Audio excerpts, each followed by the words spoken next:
Welcome to GT defence academy. उम्मीद से यकीन तक का सफर। सबसे पहला सवाल आपके पास था कि भारत का राष्ट्रीय फूल कौन सा है, तब आपने राइट आंसर लगाया होगा कमल। दूसरा सवाल आपके पास पूछा गया था दुनिया का सबसे ऊंचा जानवर कौन सा होता है, तो वो होता है आपके पास जिराफ। सौर मंडल में कितने ग्रह हैं, तो सौर मंडल में टोटल आपके पास 8 ग्रह हैं। कौन सा देश जूट का सबसे बड़ा उत्पादन करता है, तो जूट का सबसे बड़ा उत्पादन करता है बांग्लादेश। केरल में कौन सी भाषा बोली जाती है, या केरल की भाषा क्या है, तो केरल में बोली जाती है मलयालम।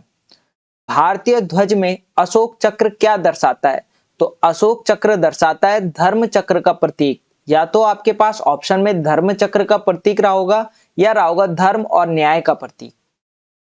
भारतीय सेना के पहले प्रमुख कौन है, तो भारतीय सेना के पहले प्रमुख है फील्ड मार्शल जनरल करियप्पा।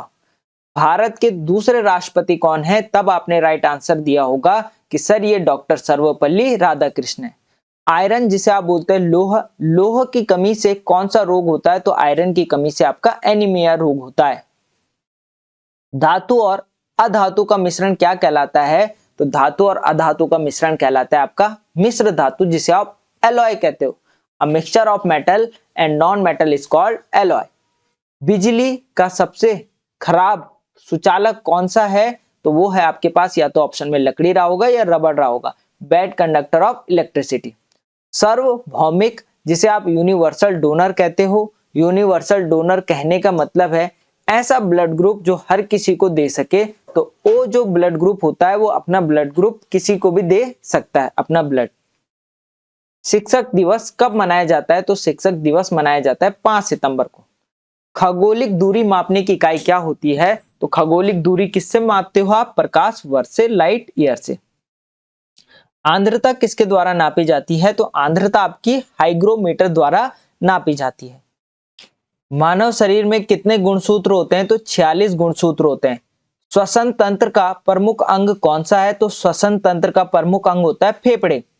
शराब मस्तिष्क के किस भाग को प्रभावित करता है, तो शराब मस्तिष्क के सेरिबेलम को इफेक्ट करता है।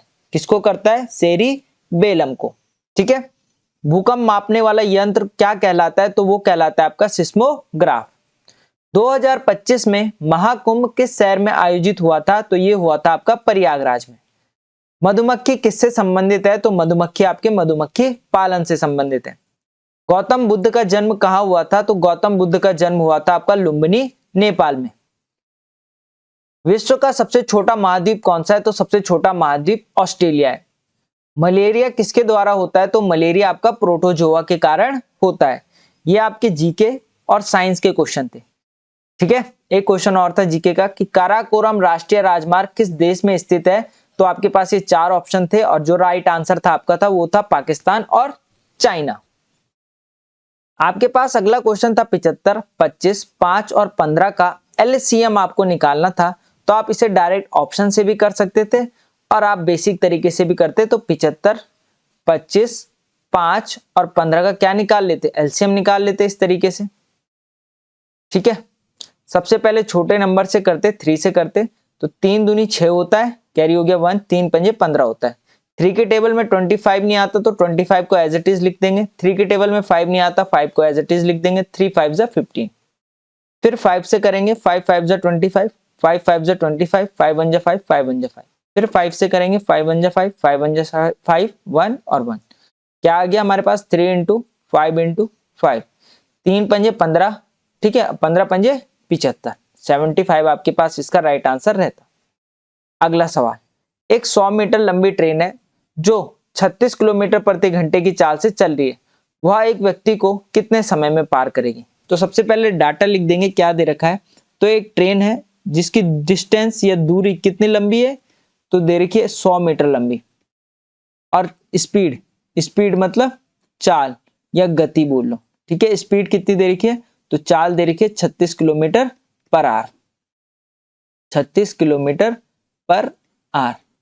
और कितने समय में, टाइम आपके पूछ रहा है, समय पूछ रहा है आपके पास। ठीक है, आपके पास एक फॉर्मूला होता है, चाल बराबर क्या होता है, स्पीड इक्वल टू होता है डिस्टेंस, चाल बराबर दूरी बटा समय। अब आपको क्या निकालना है, समय। तो अगर आपको समय निकालना है तो समय कहाँ चले जाएगा, तो समय चले जाएगा ऊपर और चाल आ जाएगी नीचे। तो यहाँ से आप बोलेंगे समय बराबर मेरे पास होगा, टाइम बराबर क्या होगा, डिस्टेंस, दूरी तो अपनी जगह में रहेगी और नीचे क्या आ जाएगी, चाल आ जाएगी। चाल मतलब स्पीड। ठीक है, अब दूरी मीटर में है, स्पीड किलोमीटर पर आवर में है, और मैंने आपको बता रखा है कि यूनिट क्या होनी चाहिए, यूनिट सेम होनी चाहिए। तो मैं 36 किलोमीटर पर आवर को किस में बदल दूंगा, मीटर पर सेकंड में। मीटर पर सेकंड में बदलने के लिए मुझे क्या करना पड़ेगा, 5/18 से मल्टीप्लाई करना पड़ेगा और ये किस में चेंज हो जाएगा, मीटर पर सेकंड में। करो भाई, 18 दूनी 36, कितना बच गया, 2 × 5, 5 दूनी 10 मीटर पर सेकंड। अब देखो यूनिट सेम हो गई ना, ये भी मीटर में और ये भी मीटर पर सेकंड में। तो दूरी कितनी है, 100 मीटर। ठीक है, और चाल कितनी निकाली आपने अभी चेंज करके, 10 मीटर पर सेकंड। मीटर से मीटर कट गया, जीरो से जीरो कट गया और सेकंड ऊपर चले जाएगा, तो समय कितना आ जाएगा, तो समय आ जाएगा 10 सेकंड। 10 सेकंड में वो पार कर लेगी। Option A. अगला सवाल सिंपल था, 35 गुणा गया 110/25। 5 से काटा, 5 पंजे 25, 5 सते 35, 5 से काटा, 5 दूनी 10, 1 बच गया, 5 दूनी 10, 7 × 22। 7 को 22 से मल्टीप्लाई करो, 7 दूनी 14, कैरी 1, 7 दूनी 14 × 15, 154 आपके पास क्या रहेगा, राइट आंसर रहेगा। चलिए अगला सवाल, एक वृत्त की त्रिज्या 14 सेंटीमीटर हो तो वृत्त का क्षेत्रफल ज्ञात कीजिए। आपको क्या निकालना है, एरिया निकालना है। तो सबसे पहले क्या लिख दिया करो, डाटा लिख दिया करो, हमें दे क्या रखा है, वृत्त की त्रिज्या दे रखी है, मतलब रेडियस दे रखी है। क्या दे रखी है, त्रिज्या। त्रिज्या कितनी दे रखी है, तो त्रिज्या दे रखी है 14 सेंटीमीटर। और क्या पूछ रहा है, वृत्त का क्षेत्रफल क्या होगा, area of a circle. Area of a circle का फॉर्मूला क्या होता है, तो फॉर्मूला होता है πr²।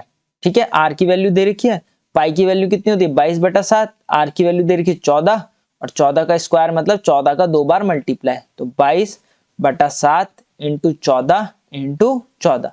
7 से काटा, 7 दूनी 14।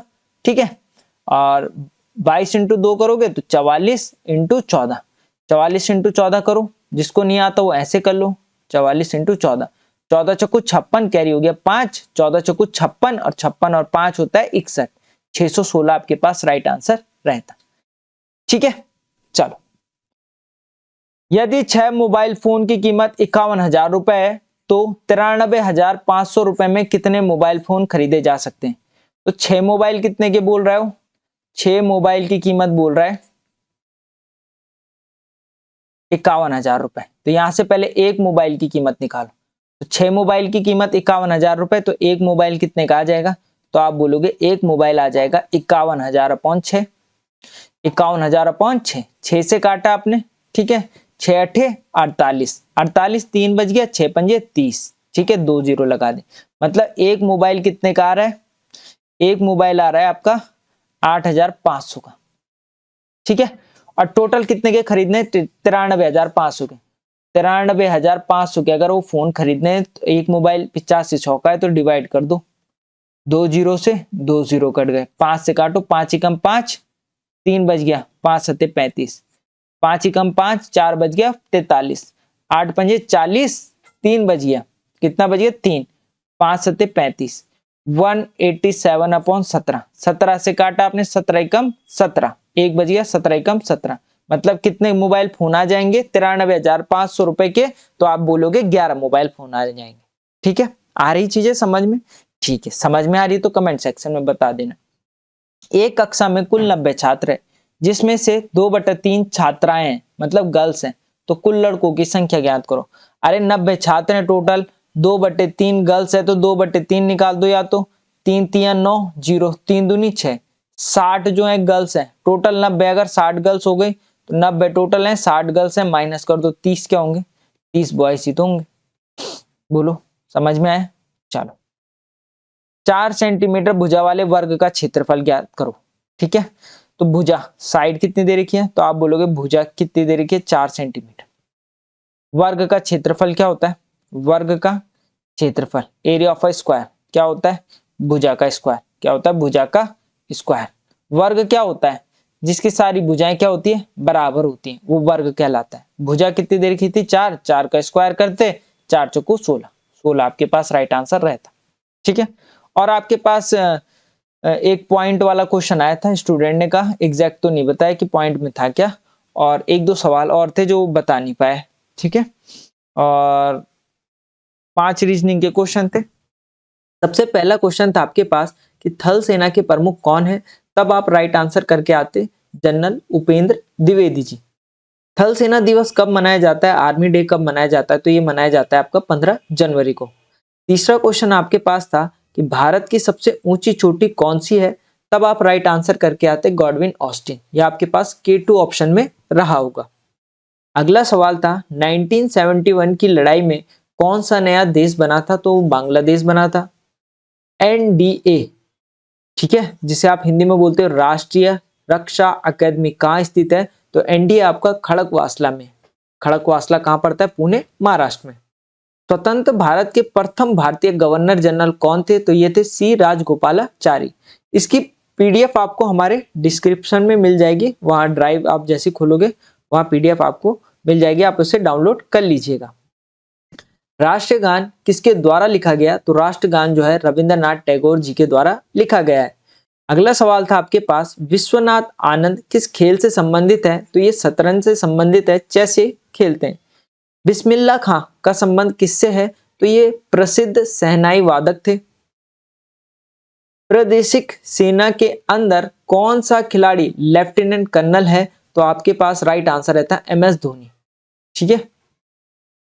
2024 का वर्ल्ड कप कौन से देश ने जीता था, तो 2024 का वर्ल्ड कप भारत ने जीता था। नीरज चोपड़ा का संबंध किस खेल से है, तो नीरज चोपड़ा का संबंध भाला फेंक से है, जेवलिंग थ्रो से है। विक्रम बत्रा का जो नारा था, कौन सा नारा, अंतिम नारा, कुछ स्टूडेंट बोले थे कि अंतिम नारा आया था, तो उनका ये नारा था, ये दिल मांगे मोर। इजराइल में कौन से धर्म के लोग अधिक रहते हैं, तो यहूदी लोग जो है इजराइल में सबसे ज्यादा पॉपुलेशन किसकी है, यहूदियों की है। ओलंपिक में 2 कांस्य पदक जीतने वाली महिला कौन थी, तो वो थी आपकी मनु भाकर। अगला सवाल है आपके पास, विनेश फोगाट का संबंध किससे है, तब आप आंसर करके आते हैं कुश्ती से। कारगिल युद्ध का संबंध किससे नहीं है, इस तरीके का कुछ क्वेश्चन आपके पास आया था, स्टूडेंट ने कहा कारगिल, श्रीनगर, द्रास, और एक और आपके पास ऑप्शन था, तो वही ऑप्शन आपके पास आंसर रहा होगा। स्वर्णिम विजय दिवस किसके उपलक्ष्य में मनाया जाता है, देखो 16 दिसंबर को हमने विजय दिवस मनाया था, और 16 दिसंबर 1971 में भारत और पाकिस्तान के बीच युद्ध होता है, जिसमें भारत पाकिस्तान को धूल चटा देता है, हरा देता है, और पाकिस्तान के लगभग 93,000 सैनिकों को भारत आत्मसमर्पण करा देता है, ठीक है। और जो आपका पूर्वी पाकिस्तान है उसको आजाद कराकर, जिसे आज आप बांग्लादेश के नाम से जानते हो, तो उसको क्या करा देता है, स्वतंत्र करा देता है। तो स्वर्णिम विजय दिवस जो आपका ऑप्शन में रहा होगा वो उसकी 50वीं वर्षगांठ थी। कौन सी थी, 50वीं वर्षगांठ। तो इस पे आप राइट टिक मारते, आपका आंसर सही होता। साइंस में आ जाते हैं, साइंस के कुछ क्वेश्चन थे आपके पास, बिल्कुल बेसिक थे। और अगर आप अभी तक हमें इंस्टाग्राम में फॉलो नहीं किया है, तो आप इंस्टाग्राम में हमें फॉलो कर सकते हैं, GT डिफेंस एकेडमी डालोगे तो आपको मिल जाएगा। यहाँ डिफेंस से रिलेटेड कोई भी फॉर्म आते हैं, कोई भी इंफॉर्मेशन है, इसमें मैं डाल देता हूँ पहली। चलिए, साइंस में आपके पास पूछा गया था कि एक अश्व शक्ति 1 हॉर्स पावर किसके इक्वल होता है, किसके बराबर होता है, तो 746 वॉट के बराबर होता है। नींबू और संतरे में कौन सा विटामिन पाया जाता है, तो विटामिन C नींबू और संतरे में पाया जाता है। खट्टे फल जितने भी होंगे उसमें क्या पाया जाएगा, विटामिन C। इस धातु को चाकू से काटा जा सकता है, तो सोडियम को हम इजीली, एक ऐसी धातु है जिसे हम चाकू से काट सकते हैं।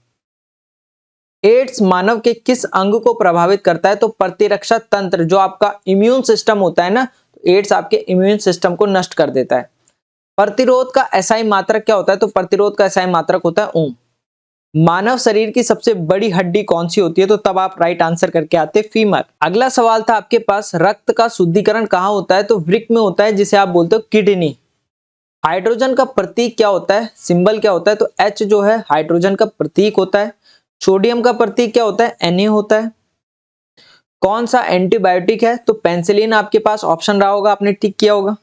इनमें से कौन सा विस्फोटक है, आपके पास क्या था, एक तो था ऑप्शन में TNT, एक था आपके पास TNB, ठीक है। तो आप A और B दोनों ये विस्फोटक हैं भाई। इसको बोलते हैं, TNT को क्या बोलते हैं, ट्राई नाइट्रोटाइलिन, टाइलिन, ठीक है। और ये TNB को क्या बोलते हो, TNB को बोलते हो ट्राई नाइट्रो बेंजीन। ठीक है, तो ये दोनों क्या है, विस्फोटक हैं। तो आपके पास राइट आंसर रहा होगा A and B, both are correct. आगे आपके पास कुछ मैथमेटिक्स के बेसिक क्वेश्चन थे। देखो, इस क्वेश्चन को सॉल्व करने के लिए आपके पास बॉड मास रूल पता होना चाहिए, BOD MAS।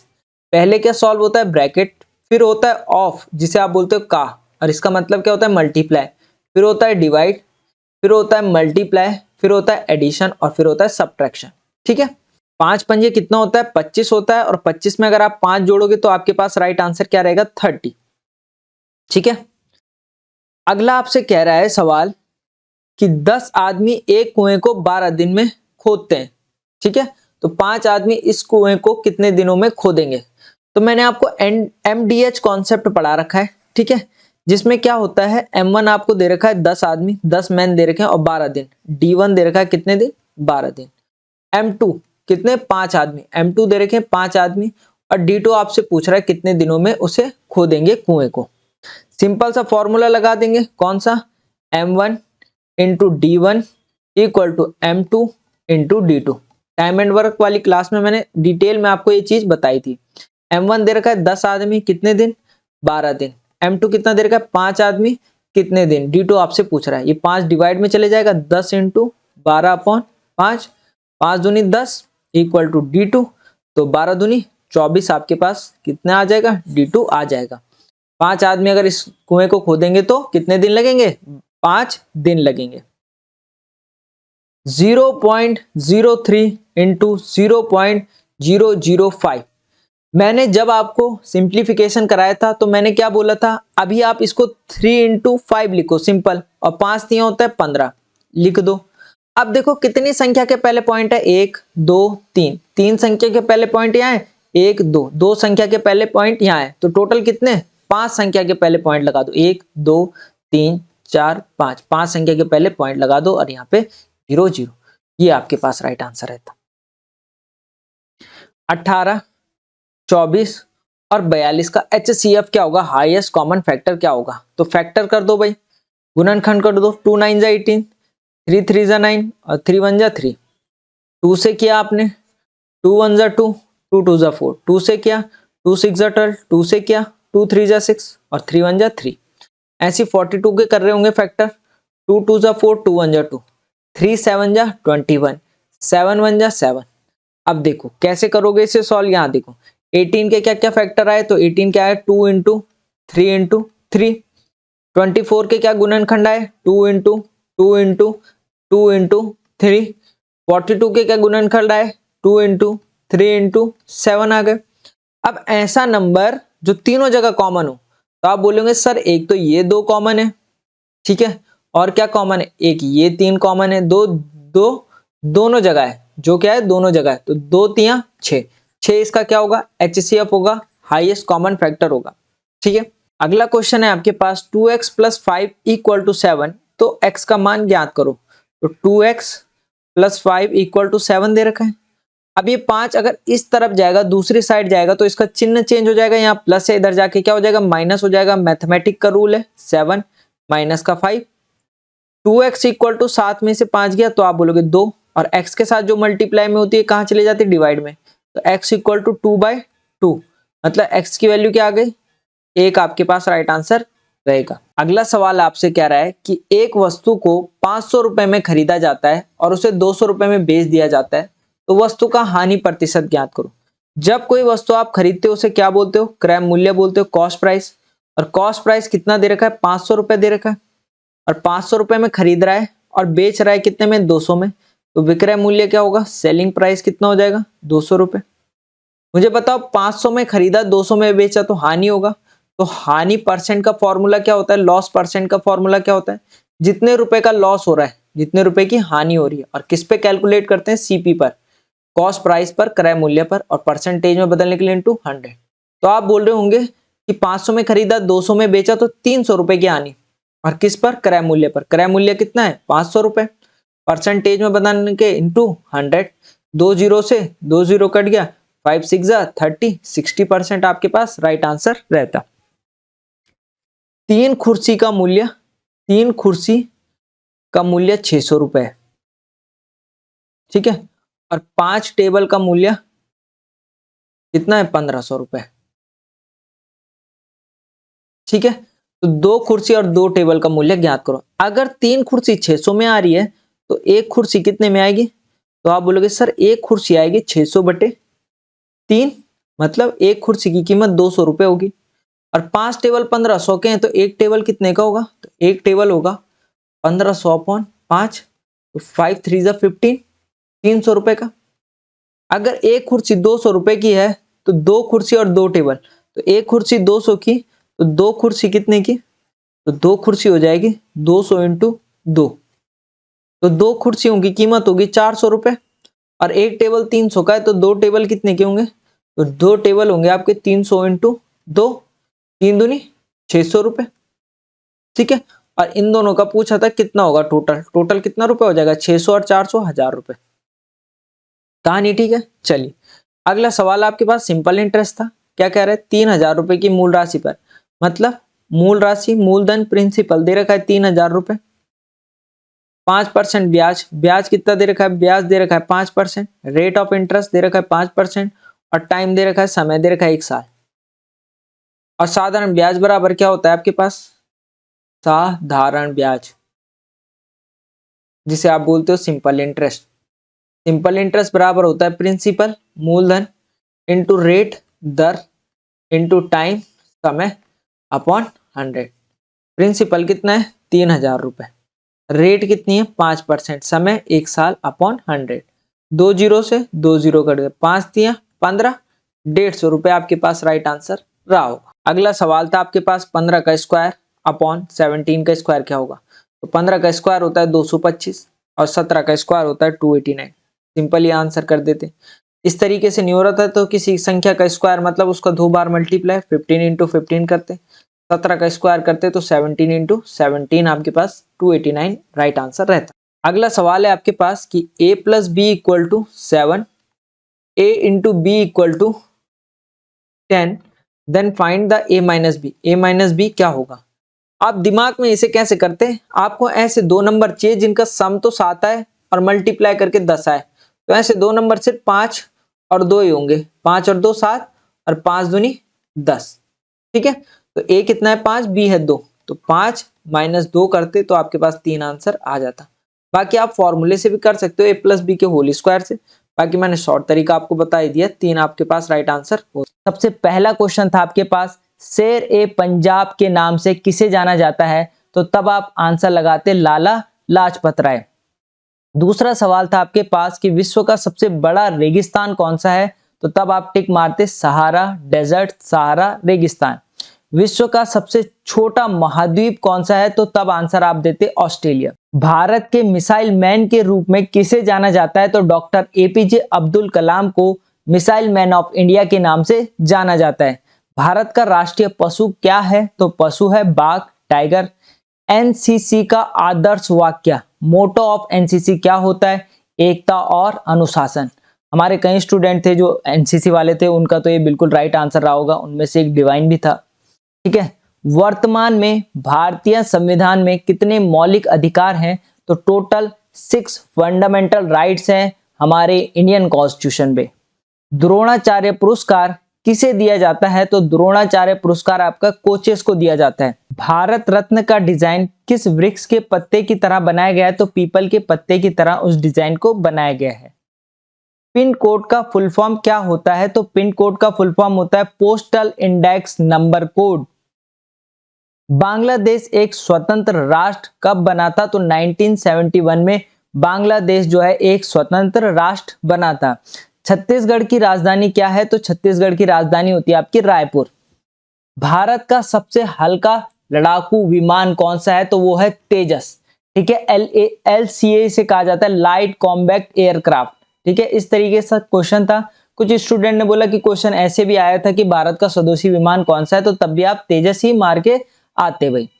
अगला, कई स्टूडेंट ने बोला कि इसरो की फुल फॉर्म पूछी गई थी, तो इसरो की फुल फॉर्म आप सबको पता होगी, इंडियन स्पेस रिसर्च ऑर्गेनाइजेशन। तो ये कुछ आपके जीके के क्वेश्चन थे। आगे आपके पास साइंस के क्वेश्चन थे। सबसे पहला क्वेश्चन था इंसुलिन की कमी के कारण कौन सा रोग होता है? तो मधुमेह रोग होता है, जिसे आप इंग्लिश में कहते हो डायबिटीज। हास्य गैस किसे कहा जाता है? तो हास्य गैस नाइट्रस ऑक्साइड को कहा जाता है। अगर इसका फॉर्मूला पूछा रहता तो N2O आप टिक करके आते। अनुवांशिकता की इकाई क्या होती है? तो अनुवांशिकता की इकाई होती है आपकी जीन। अगला सवाल था आपके पास कि दूध का घनत्व किसके द्वारा मापा जाता है? तो लैक्टोमीटर के द्वारा मापा जाता है। निम्नलिखित में से कौन सी अधातु है? ऑप्शन ए था तांबा, ऑप्शन बी था लोहा, ऑप्शन सी था आयोडीन और ऑप्शन डी था नॉन ऑफ दिस।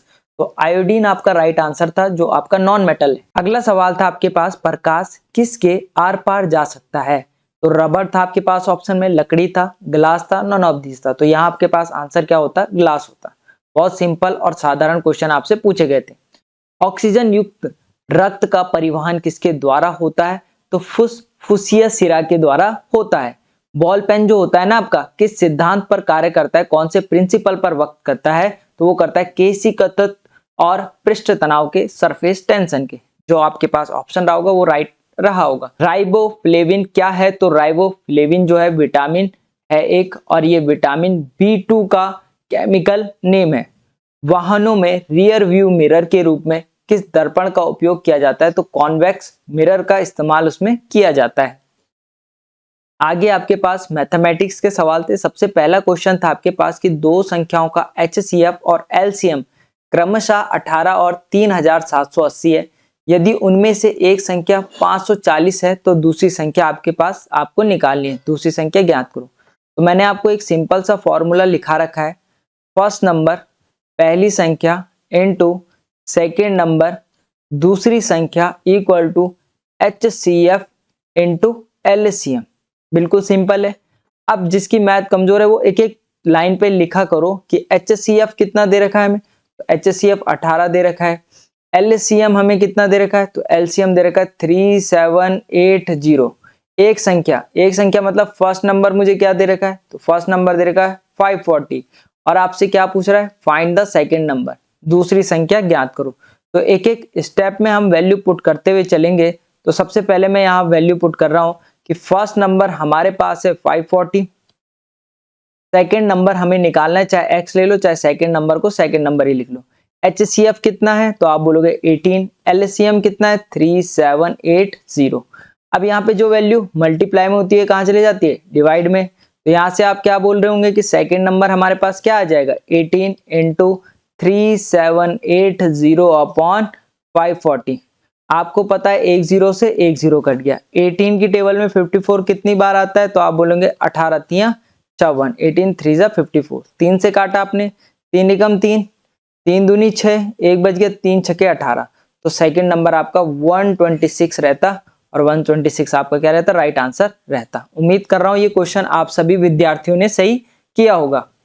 आपके पास एक फ्रैक्शन वैल्यू थी 1/4 plus 1/4 plus 1 plus 1/2 plus 1/2 plus 2। ये आपके पास वैल्यू थी और आपको इस वैल्यू का आंसर निकालना था।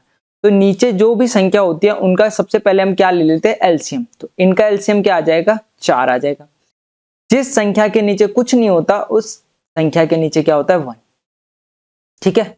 अब मैं 4 में कितने की मल्टीप्लाई करूं कि 4 आ जाए? तो आप बोलोगे 4 1 जा 4। तो इस 1 की मल्टीप्लाई यहां से 1 1 जा 1। 4 में कितने की मल्टीप्लाई करें आ जाए? 4 आ जाए। तो 4 1 जा 4, 1 1 जा 1। 1 में कितने की मल्टीप्लाई करूं? 4 आ जाए। तो आप बोलोगे 1 4 जा 4 और 4 1 जा 4। 2 में कितने की मल्टीप्लाई करूं? 4 आ जाए। तो आप बोलोगे 2 2 जा 4 और 2 1 जा 2। 2 2 जा 4, 2 1 जा 2 प्लस 1 4 जा 4 और 4 2 जा 8। ठीक है। यहां तक प्लस करते हुए चलेंगे। 1 और 1 2, 4 और 2 6, 6 और 2 8, 8 और 10 और 10 और 8 18। 18/4, 2 9 जा 18, 2 2 जा 4। अगर आपके पास 9/2 रहा होगा ऑप्शन में तो 9/2 रहा होगा। ठीक है। अब पॉइंट में रहा होगा तो पॉइंट में कितना रहेगा? 4.5। ठीक है। 2 4 जा 8, एक कैरी हुआ, पॉइंट लग गया, 2 5 जा 10। आगे आपके पास कि एक पुस्तक का अंकित मूल्य क्या होता है? एमआरपी। एमआरपी उसमें 160 रुपए और इसे जो है 136 रुपए पर बेचा गया। तो सेलिंग प्राइस कितना हो गया? 136 रुपए। तो पुस्तक पर छूट प्रतिशत ज्ञात करो। डिस्काउंट परसेंट आपसे पूछा है। सिंपल है। एक एमआरपी है। एमआरपी जो भी सामान लेते हो ना तो उसमें एक प्राइस लिखा रहता है, उसे एमआरपी कहते हैं। तो उसमें लिखा था 160 रुपए। अब दुकानदार आपके जान पहचान का था और उस दुकानदार ने आपको ये कितने में सेल कर दिया, विक्रय मूल्य कितना है, तो दुकानदार ने आपको ये सेल कर दिया 136 में। अब उसमें लिखा तो कितना था, लिखा था 160, दुकानदार ने दिया कितना 136, तो कुछ पैसे तो कम किए और उसी कम पैसे को क्या कहा जाता है, डिस्काउंट कहा जाता है। तो डिस्काउंट क्या होता है, तो डिस्काउंट होता है एमआरपी, जो उस पे एमआरपी रहती है उससे माइनस कर देते हैं किसको, सेलिंग प्राइस को। सेलिंग प्राइस मतलब विक्रय मूल्य। तो एमआरपी थी 160, आपको सेल किया उसने 136 में, तो डिस्काउंट कितने रुपए का डिस्काउंट दिया, तो आप बोलेंगे 10 में से 6 गया 4, यहाँ पे कितना बचिए 5, 5 में से 3 गया 2, ठीक है। उसने आपको क्या किया, 24 रुपए का डिस्काउंट दिया, बट उसने रुपए नहीं पूछा, उसने परसेंटेज में पूछा है। तो डिस्काउंट परसेंट कैसे निकालेंगे, तो यहाँ देखो भाई, डिस्काउंट परसेंट निकालने के लिए क्या होता है कि जितने रुपए का डिस्काउंट दिया, और डिस्काउंट किस पर कैलकुलेट किया जाता है, एमआरपी पर जो उसमें लिखी है, और परसेंटेज में बदलने के लिए इनटू 100। डिस्काउंट दिया उसने 24 रुपए का, एमआरपी था कितना 160 रुपए, और परसेंटेज में बदलने के लिए इनटू 100। सिंपल है, एक जीरो कट गया, 4 से काटा हमने, 4 चक्कू 16, 4 छक्के 24, 4 से 2 दूनी 4, 2 तियां 6, 2 से काटा 2 पंजे 10, 5 तियां 15। कितने परसेंट का डिस्काउंट दिया उसने, 15% का डिस्काउंट दिया। तो बिल्कुल सिंपल साधारण सा क्वेश्चन था ये। अगले सवाल की तरफ बढ़ते हैं। सवाल कह रहा है कि 14 छात्र और उनकी एक अध्यापक है, उनकी औसत आयु 15 वर्ष है।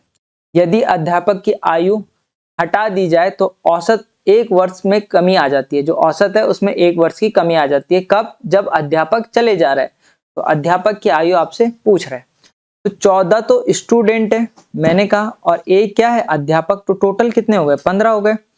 तो 15 और औसत आयु कितनी दे रखी है, 15 दे रखी है, तो इनका सम कितना आ जाएगा, 15 15 की 225। अब अध्यापक चले गया, 15 लोग थे, ठीक है, स्टूडेंट और टीचर को मिला के, एक टीचर चले गया तो बचे क्या, 14 स्टूडेंट बचे। और औसत आयु में भी 1 वर्ष की कमी हो रही है, तो पहले 15 थे, एक कमी हो गई, तो बचे कितने 14।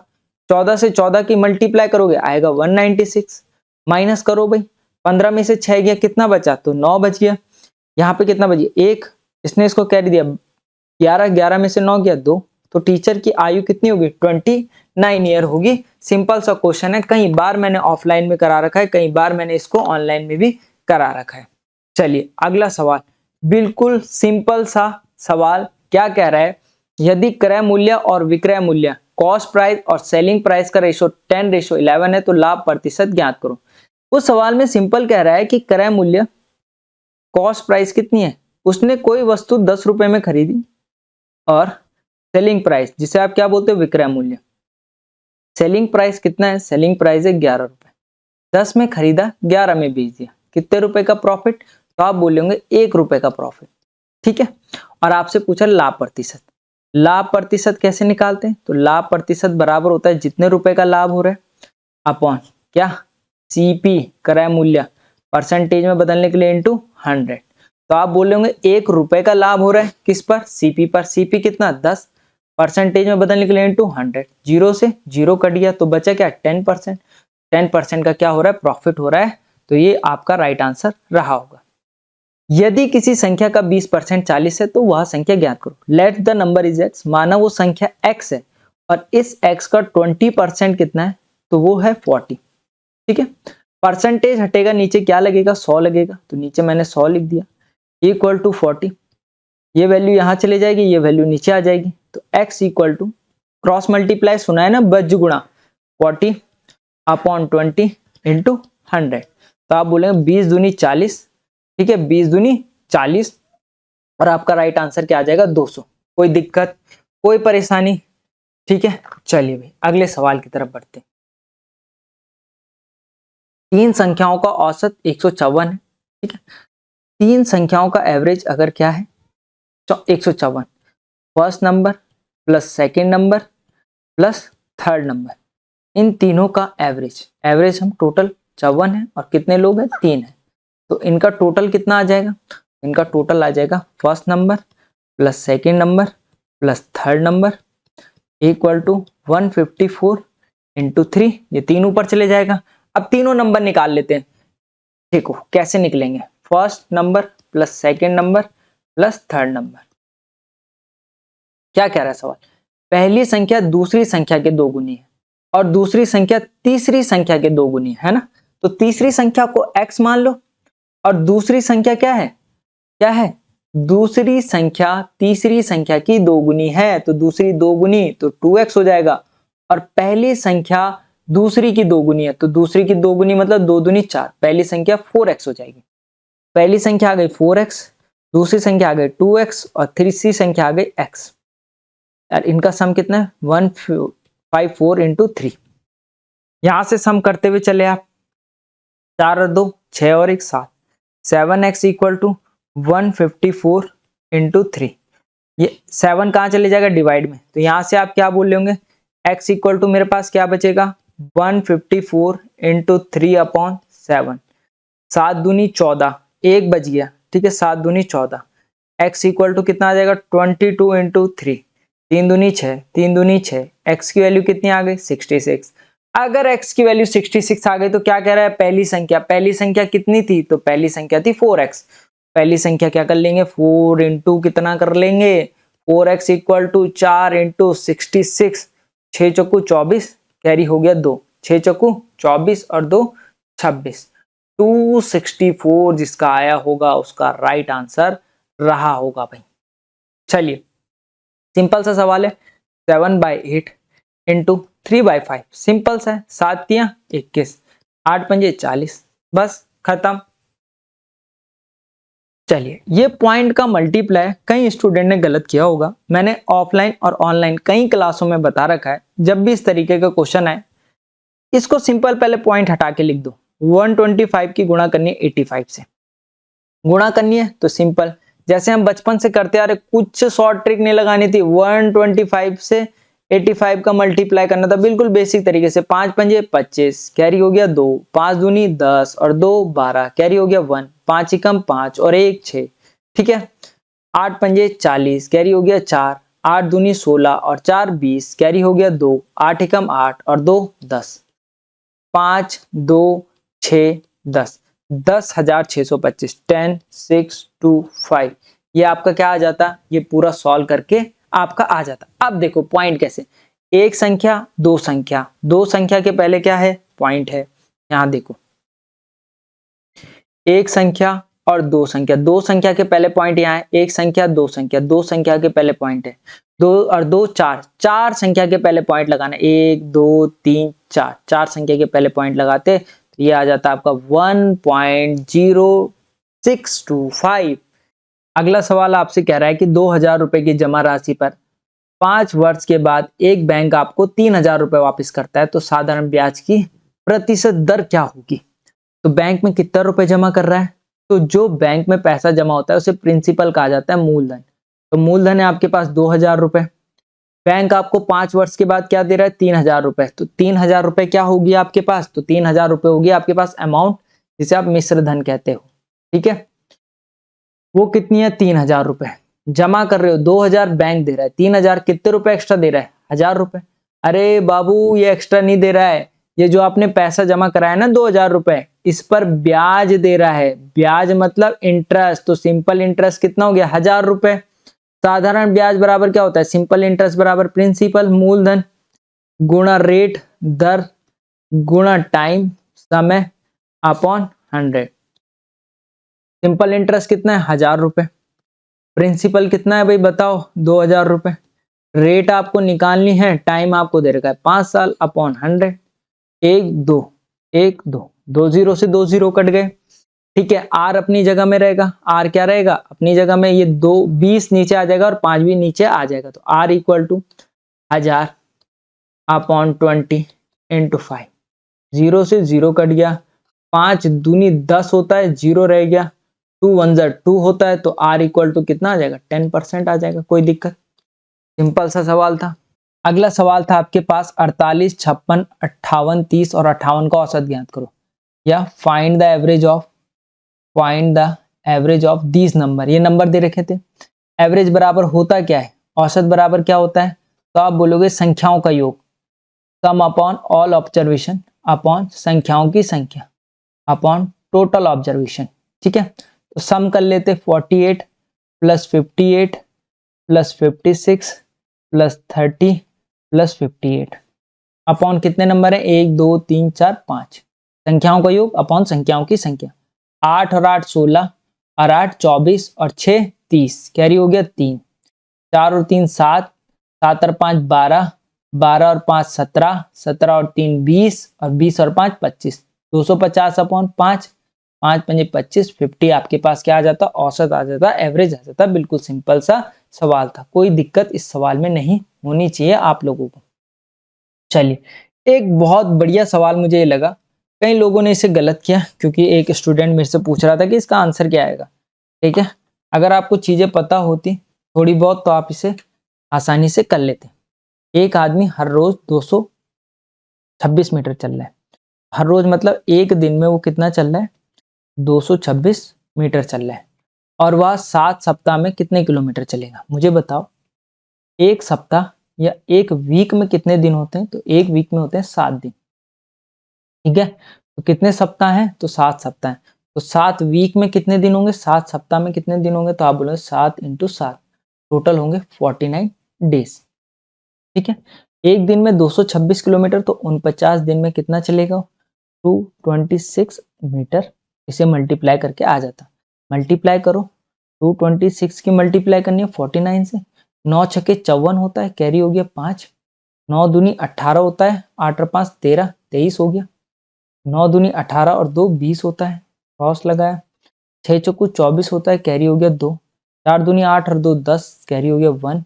4 दूनी 8 और 1 9, 4 का 4, 4 और 3 7, 0 का 0, 9 और 2 11। यह आ जाएगा 11074 मीटर। अब आपसे क्या पूछा है? किलोमीटर में। ठीक है, तो 1 किलोमीटर में कितने मीटर? तो 1000 मीटर। तो इसको किलोमीटर में बदलना है तो डिवाइड करेंगे किसका? 1000 का। 1000 का डिवाइड करेंगे तो 1000 में 3 जीरो, तो 3 बार दशमलव इधर खिसक जाएगा, तो 11074 था। 3 बार दशमलव खिसका दो भाई। कैसे खिसकाएंगे? 1 बार, 2 बार, 3 बार, तो ये क्या आ जाता है? 11.074 आपका राइट आंसर रहता है ये वाला। ठीक है, ये आपको मल्टीप्लाई करने थे, कुछ भी नहीं था इस मल्टीप्लाई में। ठीक है, कुछ भी नहीं था। 1 की मल्टीप्लाई है तो 1 तो आएगा ही। अब दशमलव 1 2 3, 3 संख्या यहाँ और 1 4 संख्या। ठीक है, 3 और 1 टोटल 4 संख्या के पहले दशमलव लग जाता है। 1 2 3 4, यहाँ पे दशमलव लग जाता है 1 2 3 0, 0.0001। ये आपके पास राइट आंसर रहता। सिंपल सा सवाल था। ठीक है, चलिए आगे आपके पास रीजनिंग के कुछ सवाल थे, मैं आपको बता देता हूँ क्या क्या सवाल थे। एक सिंपल सा सवाल था आपको, INDIA इंडिया को क्या लिखता है? इसको उल्टा करके लिखा हुआ था, AIDNI इस तरीके से। और आपसे पूछा था भूटान को क्या लिखेंगे? BUTAN, तो इसको भी क्या कर लेते? उल्टा कर लेते, NATUB लिख देते। सिंपल। अगला सवाल आपके पास रीजनिंग का इस तरीके से था और आपको ये मिसिंग नंबर ढूंढना था। तो सिंपल था, 45 और 2 47, 47 और 2 49, 49 और 2 51। ठीक है, और 51 और 2 53। तो यहाँ +2 की सीरीज चल रही थी, बट यहाँ आप डायरेक्ट 2 प्लस करते तो दिक्कत हो जाती। आप थोड़ा सा आगे लॉजिक लगाओ। देखो पीछे से आते 57 56, तो यहाँ पे क्या आएगा? 55 आएगा, 55। अब देखो आगे से देखो, 54 में 1 जोड़ रहे होंगे तो 55 आएगा, 55 में 1 जोड़ रहे होंगे तो 56 आएगा, और 56 में 1 जोड़ रहे होंगे तो 57 आएगा। तो ऊपर वाली सीरीज में +1 हो रहा था और नीचे वाली सीरीज में +2 हो रहा था। तो ये सिंपल सा रीजनिंग का क्वेश्चन था। सबसे पहला क्वेश्चन आपसे पूछा गया था कि भारत का सबसे पुराना उच्च न्यायालय कहाँ स्थित है? तो इसका राइट आंसर था कोलकाता में। कहाँ है? कोलकाता में। ठीक है, महिला T20 विश्व कप कौन जीता? 2023 में कौन जीता था? तो ये जीती थी आपकी Australia. WHO world health organisation का मुख्यालय हेडक्वार्टर कहाँ है? तो ये है जेनेवा में। अगला सवाल था कि भारत की पहली महिला राज्यपाल, फर्स्ट वुमेन गवर्नर कौन थी? तो तब आप राइट आंसर इसमें करके आते सरोजनी नायडू। मधुमक्खी पालन को क्या कहा जाता है? तो इसे कहा जाता है आपका एपीकल्चर। ब्रह्मो समाज की स्थापना किसने की थी? तो ये की थी आपकी राजा राम मोहन राय ने।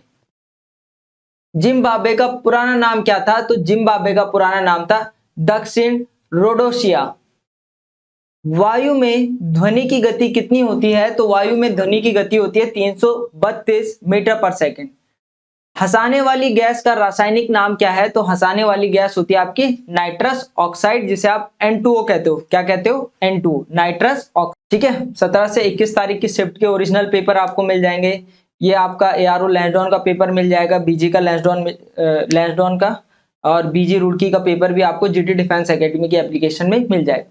अगला क्वेश्चन था आपके पास कि विश्व का सबसे गहरा समुद्री गर्त कौन सा था? तो वो है आपका मरियाना गर्त। संयुक्त राष्ट्र अंतरराष्ट्रीय वर्ष 2023 का विषय क्या था? यूएन इंटरनेशनल की जो थीम थी 2023 की, वो क्या थी? तो मिलेट्स थी। आवर्ती का मात्रक क्या होता है? तो आवर्ती का मात्रक होता है आपका हर्ट्ज। आगे था आपके पास कि वायुमंडलीय दाब को मापने के लिए किस उपकरण का उपयोग किया जाता है? तो एटमॉस्फेरिक प्रेशर आप बैरोमीटर से नापते हो। ठीक है। दांतों की जांच के लिए दंत चिकित्सक द्वारा उपयोग किए जाने वाले दर्पण का नाम क्या है? तो है आपका अवतल दर्पण। ठीक है। विटीकल्चर का अध्ययन, विटीकल्चर में हम किस चीज का अध्ययन करते हैं? तो इसमें करते हैं हम अंगूर की खेती का। किसका करते हैं? अंगूर की खेती। चलिए भाई, आगे है कि विद्युत चुंबकीय प्रेरण, इलेक्ट्रोमैग्नेटिक इंडक्शन के सिद्धांत जो थ्योरी दी थी, इसकी खोज किसने की थी? तो इसकी खोज की थी आपकी माइकल फैराडे ने। निम्नलिखित में से कौन सी नर्म धातु थी? आपके पास 4 ऑप्शन थे, जिसमें राइट आंसर आपका कौन सा था? एल्यूमिनियम था भाई। क्षेत्रफल के अनुसार दुनिया का सबसे बड़ा देश कौन सा है? तो वो है आपका रशिया भाई। बाय एरिया वाइज कौन सा है? रशिया। आगे था आपके पास कि बीसीजी के टीके का उपयोग किसकी रोकथाम के लिए लगाया जाता है? तो तपेदिक टीबी की रोकथाम के लिए बीसीजी के टीके का इस्तेमाल किया जाता है भाई। इंद्रधनुष में कितने रंग होते हैं? तो इंद्रधनुष में आपके 7 रंग होते हैं। पत्ती सूर्य की ऊर्जा को किस में बदलती है? तो ये बदलती है आपकी रासायनिक ऊर्जा में। इसी तरह का कुछ क्वेश्चन था। देखो, प्रकाश संश्लेषण में क्या होता है? सौर ऊर्जा को वो रासायनिक ऊर्जा में बदलते हैं। ठीक है, इसी तरह का कुछ क्वेश्चन था। एग्जैक्ट क्वेश्चन स्टूडेंट बता नहीं पाए।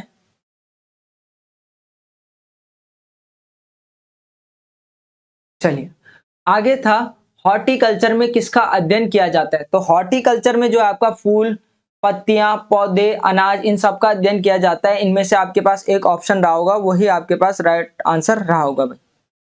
पंकज राउत कह रहे हैं ट्रेड के क्वेश्चन भी डिस्कस करो। कल हम ट्रेड के क्वेश्चन डिस्कस करेंगे। एक आपके पास गांधी इरविन समझौता भी आया था भाई। अब गांधी इरविन समझौते में आपके पास क्वेश्चन आया था कि गांधी इरविन समझौते में हस्ताक्षर किसने किए थे? तो हस्ताक्षर किए थे लॉर्ड डार्विन ने। लॉर्ड इरविन ने। ठीक है, किसने किए थे? लॉर्ड इरविन ने किए थे भाई। ठीक है, गांधी इरविन समझौते पे। आगे आपके पास कुछ मैथमेटिक्स के क्वेश्चन थे, उसको डिस्कस करने की कोशिश करते हैं। सबसे पहला था आपके पास 25% को भिन्न में बदलो। 25% कुछ नहीं था, भिन्न में बदलना था। परसेंटेज हटता, नीचे क्या लगता? 100 लगता। तो आप इसे लिख सकते थे 25/100, मतलब वैल्यू क्या आ जाती? 25 कम 25, 25 चौको 100, 1/4 आपका राइट आंसर रहता। आगे आपके पास सिंपल सा क्वेश्चन था, 5x + 7 = 3x + 2। अब मुझे बताओ, इसको इधर भेज दो और इसको इधर भेज दो, तो यहां से आप बोले होंगे 3 किसका हो जाएगा? माइनस का 3x प्लस का 5x। ठीक है, =2। ये 7 किसका है? प्लस का, इधर जाएगा किसका हो जाएगा? माइनस का हो जाएगा। ठीक है, अब मुझे बताओ, इधर माइनस है इधर प्लस है, प्लस माइनस का क्या होता है? तो आप बोलते हो प्लस माइनस का माइनस होता है, और चिन्ह आएगा बड़े वाले का। बड़ा कौन सा है? 5x। तो 5x हो जाएगा। 5 में से 3, ओ सॉरी, 5 में से 3 गया आपके पास, ये हो जाएगा 2x। ठीक है, प्लस माइनस का माइनस, और चिन्ह आएगा बड़े वाले का प्लस का, इक्वल टू यहाँ प्लस यहाँ माइनस, प्लस माइनस का माइनस। ठीक है, और चिन्ह आएगा बड़े वाले का। बड़ा कौन सा है? 7। तो ये 7 में से 2 गया 5, और माइनस का 5। तो यहाँ से 2 कहाँ चले जाएगा? नीचे चले जाएगा। तो यहाँ से आप बोलेंगे x = -5/2 आपके पास राइट आंसर रहेगा भाई। इस क्वेश्चन में आपको चिन्हों का ध्यान देना था। ठीक है, अगला क्वेश्चन, कितने वर्षों में कोई निश्चित राशि 5% साधारण ब्याज पर स्वयं की दोगुनी हो जाएगी? स्वयं की कितनी हो जाएगी, 2 गुनी। मैंने आपको एक फॉर्मूला बता रखा है, क्या फॉर्मूला होता है, T equal to n-1 upon R into 100। मैंने क्या बोला, T क्या है, तो T है आपके पास टाइम। T क्या होता है, टाइम होता है जिसे आप बोलते हो समय, जो हमें निकालना है, समय ही तो निकालना है, ठीक है। R क्या होता है आपके पास, तो R होता है आपके पास रेट, जिसे आप क्या बोलते हो, दर, ठीक है। जो कितना दे रखा है हमें, 5% दे रखा है, कितना दे रखा है, 5%। और स्वयं की कितनी गुनी हो रही है, 2 गुनी। तो n की वैल्यू नंबर ऑफ टाइम्स कितना हो रहा है, 2 टाइम्स हो रहा है, ठीक है। वैल्यू पुट करते हुए चलते हैं भाई, क्या वैल्यू पुट करोगे, T इक्वल टू n की वैल्यू कितनी है, 2 माइनस 1, R कितना दे रखा है, R दे रखा है आपके पास 5 इंटू 100। 2 में से 1 गया तो आप बोलोगे 1/5 टू 100, 5 दूनी 10। टाइम कितना आ गया, 20 साल। बोलो हाँ या ना। 20 सालों में वो जो पैसा है ना आपका, 5% साधारण ब्याज की दर पर 2 गुना हो जाएगा भाई, कोई दिक्कत। चलिए अगला सवाल था, वृत्त की त्रिज्या अगर 7 सेंटीमीटर है तो इसका क्षेत्रफल ज्ञात करो। तो सबसे पहले वो वैल्यू लिख दो आपको जो दे रखी है, आपको त्रिज्या दे रखी है, आपको रेडियस दे रखा है कितना, 7 सेंटीमीटर। आपको क्षेत्रफल पता है, वृत्त का क्षेत्रफल एरिया कितना होता है, कितना होता है भाई, तो आप बोलेंगे सर होता है पाई आर स्क्वायर। आपको मैंने पाई की वैल्यू बता रखी है कितनी होती है, 22/7।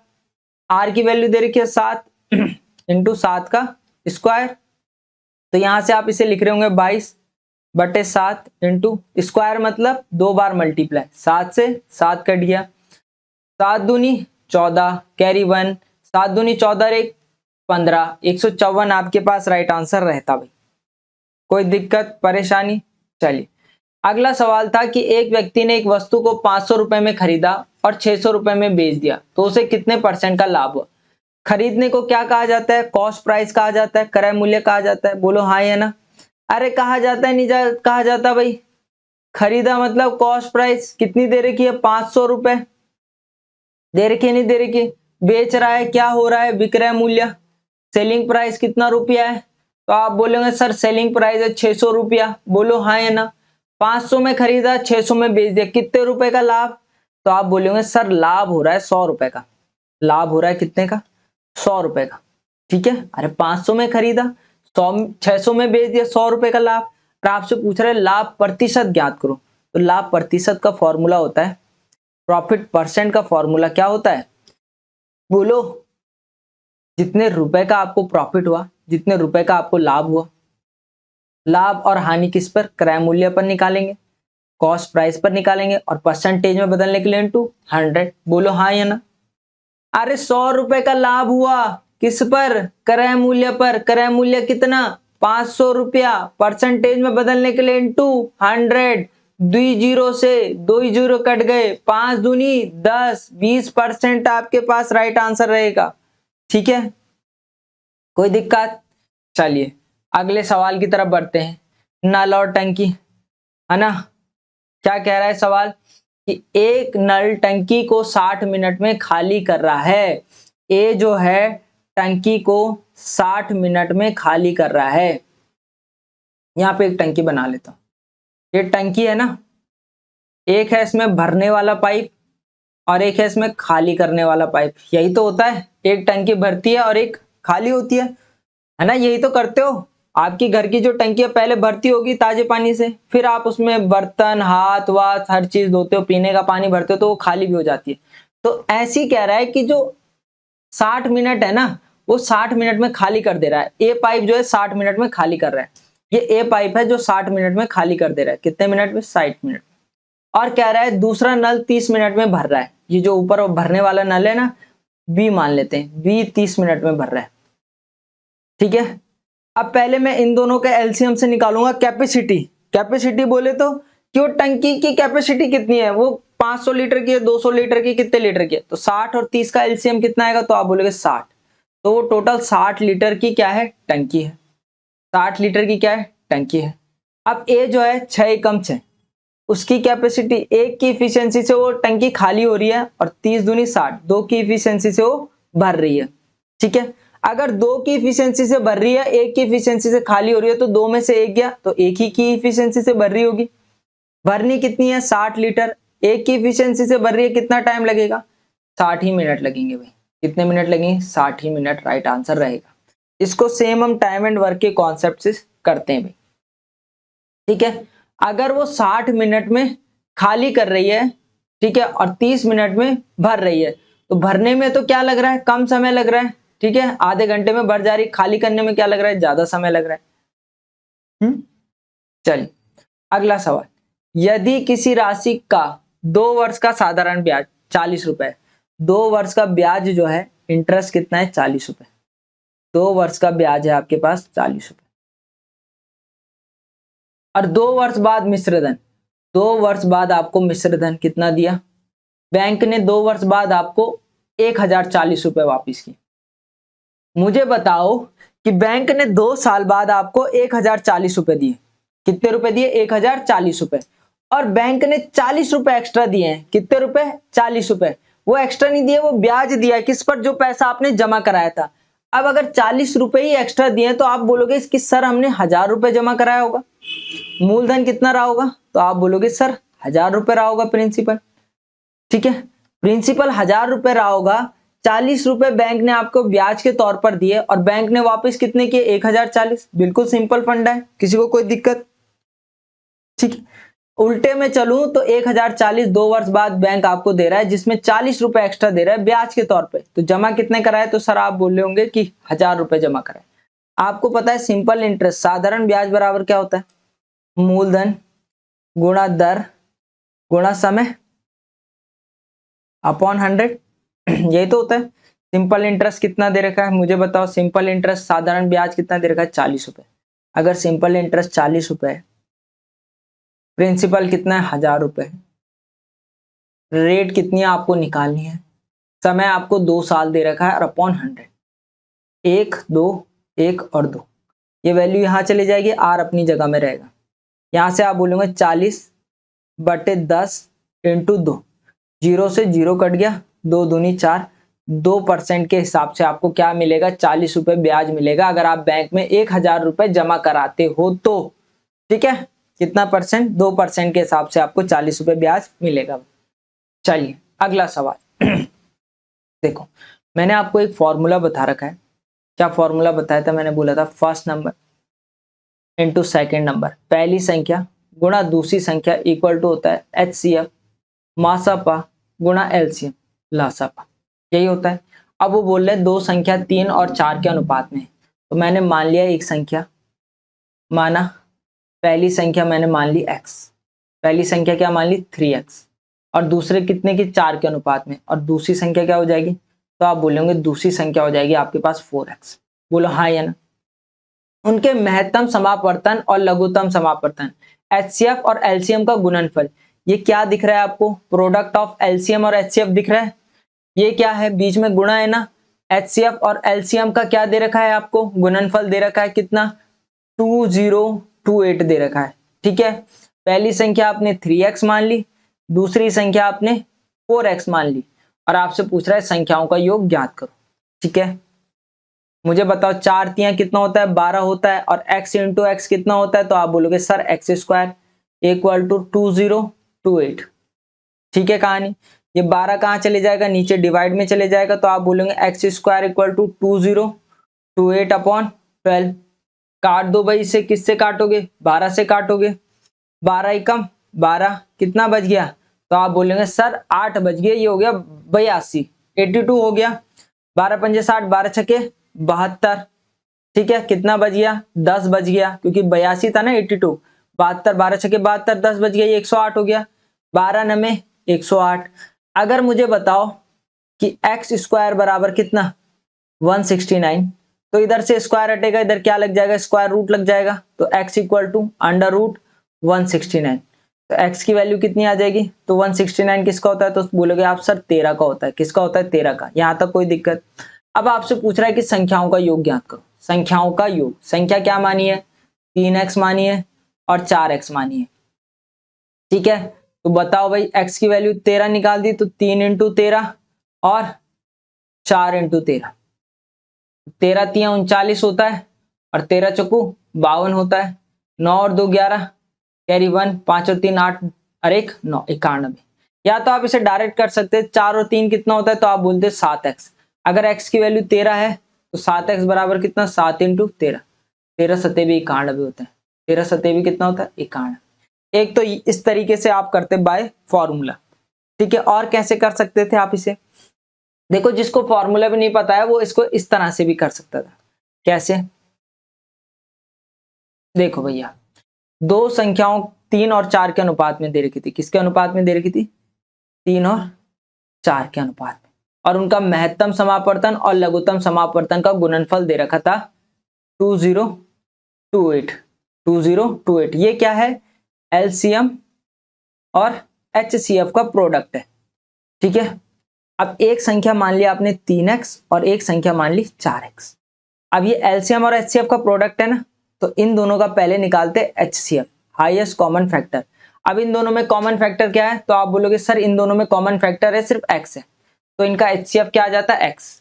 इन दोनों का एलसीएम कितना आ जाता, तो एलसीएम पहले 3 का निकालते और 4 का निकालते। 3 एकम 3, 4 एज इट इज, 2 दूनी 4, 2 एकम 2, तो ये कितना आ गया, 3 दूनी 6, 6 दूनी 12।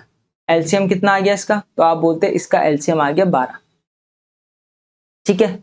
अगर ये एलसीएम एचसीएफ का प्रोडक्ट है, ठीक है, और आपने एलसीएम और एचसीएफ निकाल दिया, तो यहां से आप क्या बोलोगे, एक्स भी आएगा हाँ इसके साथ, क्योंकि यहाँ एक्स भी है ना, तो यहां से आप बोलते 12x into x equal to product कितना है 2028, ठीक है। x इंटू एक्स कितना हो जाता, तो आप बोलते एक्स स्क्वायर हो जाता इक्वल टू 2028।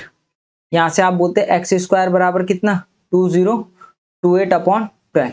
वही वैल्यू आ गई, आई नहीं आई, पहले तरीके से भी कर सकते थे, दूसरे तरीके से भी। 12 कम 12 कितना बच गया, 8 बच गया। 12 पंच 60, 12 छक्के 72, 72 हो गया, कितना बच गया 10, 12 नमे 108। तो अगर एक्स स्क्वायर बराबर 108 तो x equal to under root 169। X की वैल्यू कितनी आ जाएगी, एक्स की वैल्यू आ जाएगी आपके पास 13। अगर एक्स की वैल्यू 13 आ गई तो संख्याएं क्या है, 3 और 4x, 3 और 4 कितना होता है 7x होता है। 7 इंटू 13, 13 सत्ते 91, राइट आंसर आपके पास रहता भी। चलिए अगला सवाल, अगला आपके पास रीजनिंग के क्वेश्चन थे। अगला किसके थे, रीजनिंग के। देखो यहाँ पे मैं नंबर लिख रहा हूँ, उस पर व्हाट्सअप कर देना जो क्वेश्चन आपको याद रहेगा भाई। ये क्वेश्चन था रीजनिंग का। 9 तिया क्या होता है, 27 होता है, और 27 का कितना 4 जोड़ रहे होंगे तो 31 होता है। यहां तक कोई दिक्कत। 31 का कितना टाइम्स, 5 टाइम्स कर लो भाई। 5 एकम 5, 5 तिया 15, 55 में क्या जोड़ो 6 जोड़ दो 161। 161 के में किसकी मल्टीप्लाई करोगे, 7 की। देखो 161 में 7 की मल्टीप्लाई करो, 7 एकम 7, 6 सत्ते 42, कैरी 4, 7 एकम 7 और 4 11 आ गया। अब क्या होगा, प्लस कितना होगा 6 7 8, 27 में 8 जोड़ो कितना आएगा भाई, 27 में 8 जोड़ो भाई कितना आएगा, 27 में आपने 1100 और 27 में 3 जोड़ा आपने कितना हो गया 30 और 35, 1135 आपके पास राइट आंसर रहेगा। चलिए आगे, जहाज को समुद्र लिखा जाता है तो ऊंट को क्या लिखेंगे। अब मुझे बताओ जहाज कहाँ चलते हैं, समुद्र में चलते हैं, और ऊंट कहाँ चलते हैं, रेगिस्तान में, तो डेजर्ट इसका राइट आंसर रहेगा, डेजर्ट रहा होगा, ठीक है। अगला सवाल, पेड़ों की एक पंक्ति में एक पेड़ बाएं छोर से 7वां और दाएं छोर से 14वां, पंक्ति में कुल पेड़ों की संख्या ज्ञात करो। मैंने आपको बताया कि जब भी आपको टोटल निकालना हो तो टोटल क्या होता है, राइट प्लस लेफ्ट माइनस 1। आपको पेड़ दे रखा है बाएं से कितना 7वां, लेफ्ट से 7वां, और दाएं से 14वां, और दाएं से 14वां, माइनस कर देते 1। 14 और 7 कितना हो जाता है 21, 21 में से 1 माइनस कर रहे होते तो क्या आ जाता राइट आंसर, 20 आपके पास राइट आंसर हो जाता। आगे, एक लड़की की ओर इशारा करते हुए अंकित ने कहा, अब ये नाम कुछ भी हो सकता है बट क्वेश्चन इसी सेम है, यही था, ठीक है। राइट आंसर इसका ससुर था, ठीक है। एक लड़की की ओर इशारा करते हुए अंकित कह रहा है कि यह मेरे माता के पोते की पत्नी है, ठीक है। पहले मैं अंकित को बना लेता हूं, ये कौन है, ये अंकित है, ठीक है। अब इधर लिख लेता हूं नाम इसका, ये अंकित है, ठीक है। अंकित ने कहा, अंकित एक लड़की की ओर इशारा करते हुए कह रहा है कि ये जो लड़की है ये जो लड़की है, ये जो गर्ल है, ये जो लड़की है, ये मेरे माता की मतलब अंकित के माता की, तो माता ऊपर आएगी। अंकित की ये क्या हो गई, मदर हो गई। इसके माता की पोते की पत्नी है। माता का पोता कौन होगा, माता का बेटा और बेटे का बेटा, यही तो होगा पोता। तो ये पोता हो गया, ठीक है। पोते की क्या है, पत्नी है, ये इसकी वाइफ है। ये क्या है, इसकी वाइफ है, पत्नी है भाई, ठीक है। और क्या कह रहा है, तो अंकित का उस लड़की से क्या संबंध है, ये अंकित है, अंकित का इससे क्या संबंध होगा, देखो भाई, ये इसकी हो गई पत्नी, ये हो गया पति। और पति के पिताजी को क्या कहा जाता है, तो पति के पिताजी को कहा जाता है ससुर। क्या कहा जाता है, ससुर। तो इसका राइट आंसर था ससुर। आगे आपके पास अपोजिट अल्फाबेट्स का कुछ था, जैसे मैं एग्जांपल के तौर पे समझाऊं तो ए जे इस तरह से था कि ए को लिख रहा है 26, जेड को लिख रहा है 1, ए को लिख रहा है 26 और डी को लिख रहा है डी का डब्ल्यू मतलब 23। इस तरह से वो अपोजिट अल्फाबेट्स की नंबरिंग करी हुई थी। इस टाइप का कोई क्वेश्चन था। आज हम एआरओ लैंसडाउन का रिलेशन पेपर डिस्कस करने वाले हैं, जो 13 नवंबर 2022 को हुआ था। और कमेंट में जरूर लिखिएगा कि आपका स्कोर कितना रहा। तो सबसे पहला क्वेश्चन आपके पास आया था कि इंदिरा गांधी गोल्ड कप का संबंध निम्न में से किस खेल से है, तो तब आप आंसर दे रहे होते हैं कि सर ये हॉकी से है भाई। अगला क्वेश्चन है कि भारत में किस राज्य की साक्षरता दर सबसे अधिक है, तो सबसे ज्यादा साक्षरता जो है वो केरल की है भाई। पढ़े लिखे सबसे ज्यादा कहाँ होते हैं, केरल में होते हैं। अगला क्वेश्चन है कि निम्नलिखित में से कौन सी नदी डेल्टा नहीं बनाती है, तो नर्मदा नदी जो है वो डेल्टा नहीं बनाती है भाई। नर्मदा नदी आपका बहुत ज्यादा इंपॉर्टेंट है, इससे हर साल क्वेश्चन बनते ही बनते हैं भाई। वो आप किसी भी एआरओ का पेपर खोल के देख लो, नर्मदा नदी से आपको जरूर क्वेश्चन देखने को मिलेगा। आज हम प्रीवियस ईयर कर रहे हैं तो हम डिटेल सॉल्यूशन में कम ध्यान देंगे, हम पॉइंट टू पॉइंट चलेंगे। अगला सवाल है कि टी शब्द किस खेल से संबंधित है, तो टी शब्द जो है आपका गोल्फ से संबंधित है। बाबा परमाणु अनुसंधान केंद्र, जिसे आप बार्क के नाम से जानते हो, ये कहाँ स्थित है, तो ये मुंबई ट्रॉम्बे में स्थित है। भारत की प्रथम महिला राष्ट्रपति कौन बनी थी, तो ये बनी थी प्रतिभा देवी पाटिल। निम्नलिखित में से कौन सा जानवर स्तनधारी का उदाहरण नहीं है, मतलब इनमें से कौन सा ऐसा जानवर है जो स्तनधारी नहीं है, तो राइट आंसर रहेगा मक्खी। 2007 आईसीसी टी20 वर्ल्ड कप किसने जीता था, तो ये जीता था अपने प्यारे भारत में। इस टाइम कैप्टन हुआ करते थे कूल महेंद्र सिंह धोनी। रविंद्रनाथ टैगोर ने किस विश्वविद्यालय की स्थापना की, तो विश्व भारती जो विश्वविद्यालय है इसकी स्थापना रविंद्रनाथ टैगोर द्वारा की गई थी। भारत का सबसे ऊंचा पठार कौन सा है, तो यह है आपका लद्दाख का पठार। थार मरुस्थल किस देश में स्थित है, तो थार मरुस्थल जो है आपके प्यारे भारत में स्थित है। पेट्रोलियम निर्यात करने वाले देशों के संगठनों का नाम क्या है, तो वो है ओपेक। कमेंट सेक्शन में जरूर बताइएगा कि ओपेक की फुल फॉर्म क्या होती है। संसद की संयुक्त बैठक कौन बुलाता है, तो संसद की कभी भी संयुक्त बैठक बुलानी होती है तो वो बुलाता है राष्ट्रपति। बैंकों का बैंक किसे कहा जाता है, तो बैंकों का बैंक होता है RBI, reserve bank of India. निम्न में से कौन सा शाकाहारी है, मतलब इनमें से कौन सा जानवर ऐसा है जो शाकाहारी है, तो आप सभी को पता होगा खरगोश जो होता है वो शाकाहारी होता है। तो ये हमारे जीके के 15 क्वेश्चन थे। आइए आप साइंस के क्वेश्चनों की तरफ बढ़ते हैं कि मानव शरीर में गुणसूत्रों की संख्या कितनी होती है, तो 23 के 2 जोड़े हमारे पास गुणसूत्र पाए जाते हैं, क्रोमोसोम्स पाए जाते हैं। टोटल हमारे पास ह्यूमन बॉडी में 46 क्रोमोसोम्स होते हैं, गुणसूत्र होते हैं। मानव शरीर में पैर की हड्डी कौन सी होती है, तो टीबिया नामक हड्डी जो होती है ये पैर में पाई जाती है। जब हमने ह्यूमन बॉडी पढ़ा था तो उसके अंदर मैंने ये सारे क्वेश्चन डिस्कस किए थे भाई। मानव शरीर में रक्तचाप सामान्यता सीमा क्या होती है, मतलब नॉर्मल जो बीपी होता है, ब्लड प्रेशर के नाम से आप इसे जानते हो, वो होता है आपका 120 से 80 mmHg।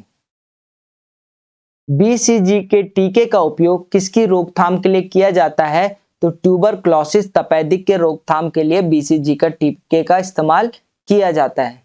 ध्वनि का वेग किस पर निर्भर नहीं करता है, तो ध्वनि का जो वेग है वायु के दाब पर निर्भर नहीं करता है, प्रेशर ऑफ एयर। निम्नलिखित में से कौन सा रक्त समूह सर्वग्राही होता है, ग्राही मतलब जो हर किसी से ले सके, तो ए बी जो होता है वो हर किसी से ले सकता है, जबकि ओ जो है हर किसी को दे सकता है। ए बी को कहा जाता है यूनिवर्सल रिसेप्टर और ओ को कहा जाता है डोनर। ओम किसका मात्रक होता है? तो मैंने आपको एक ट्रिक बताई थी, आर ओ से मतलब होता है, आर से होता है रेजिस्टेंस, ओ से होता है ओम।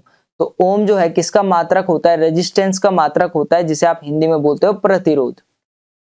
पानी का रंग कैसा होता है? तो पानी जो है आपका रंगहीन होता है। निम्नलिखित में से किस उर्वरक में नाइट्रोजन की मात्रा अधिक होती है? तो यूरिया। आप जब खेतों में खेती करते होंगे तो उसमें यूरिया डाला जाता है, किसके लिए? उर्वरक के लिए, ठीक है, फर्टिलाइजर के लिए इसका इस्तेमाल किया जाता है, यूरिया का इस्तेमाल किया जाता है। सीसा का प्रतीक लेड जिसे आप बोलते हो, तो सीसा का प्रतीक होता है आपका पीबी। निम्न में से किस में बर्फ की मात्रा अधिक होती है? तो एस्टेरॉइड, क्षुद्र ग्रह जो होते हैं उनमें बर्फ की मात्रा क्या होती है? अधिक होती है भाई। परम शून्य डिग्री सेल्सियस पर क्या बनता है? तो वो बनता है आपकी बर्फ, आइस बन जाती है। विटामिन ए की कमी से कौन सा रोग होता है? तो विटामिन ए की कमी से रतौंधी रोग होता है, जिसे आप इंग्लिश में बोलते हो नाइट ब्लाइंडनेस। हीमोग्लोबिन कहाँ पाया जाता है? तो हीमोग्लोबिन आपका ब्लड में पाया जाता है, रक्त में पाया जाता है। यदि किसी चुंबक को समान 4 भागों में काटा जाए और फिर उसको ठीक फिक्स से जोड़ दिया जाए तो उसका व्यवहार किस तरह होगा?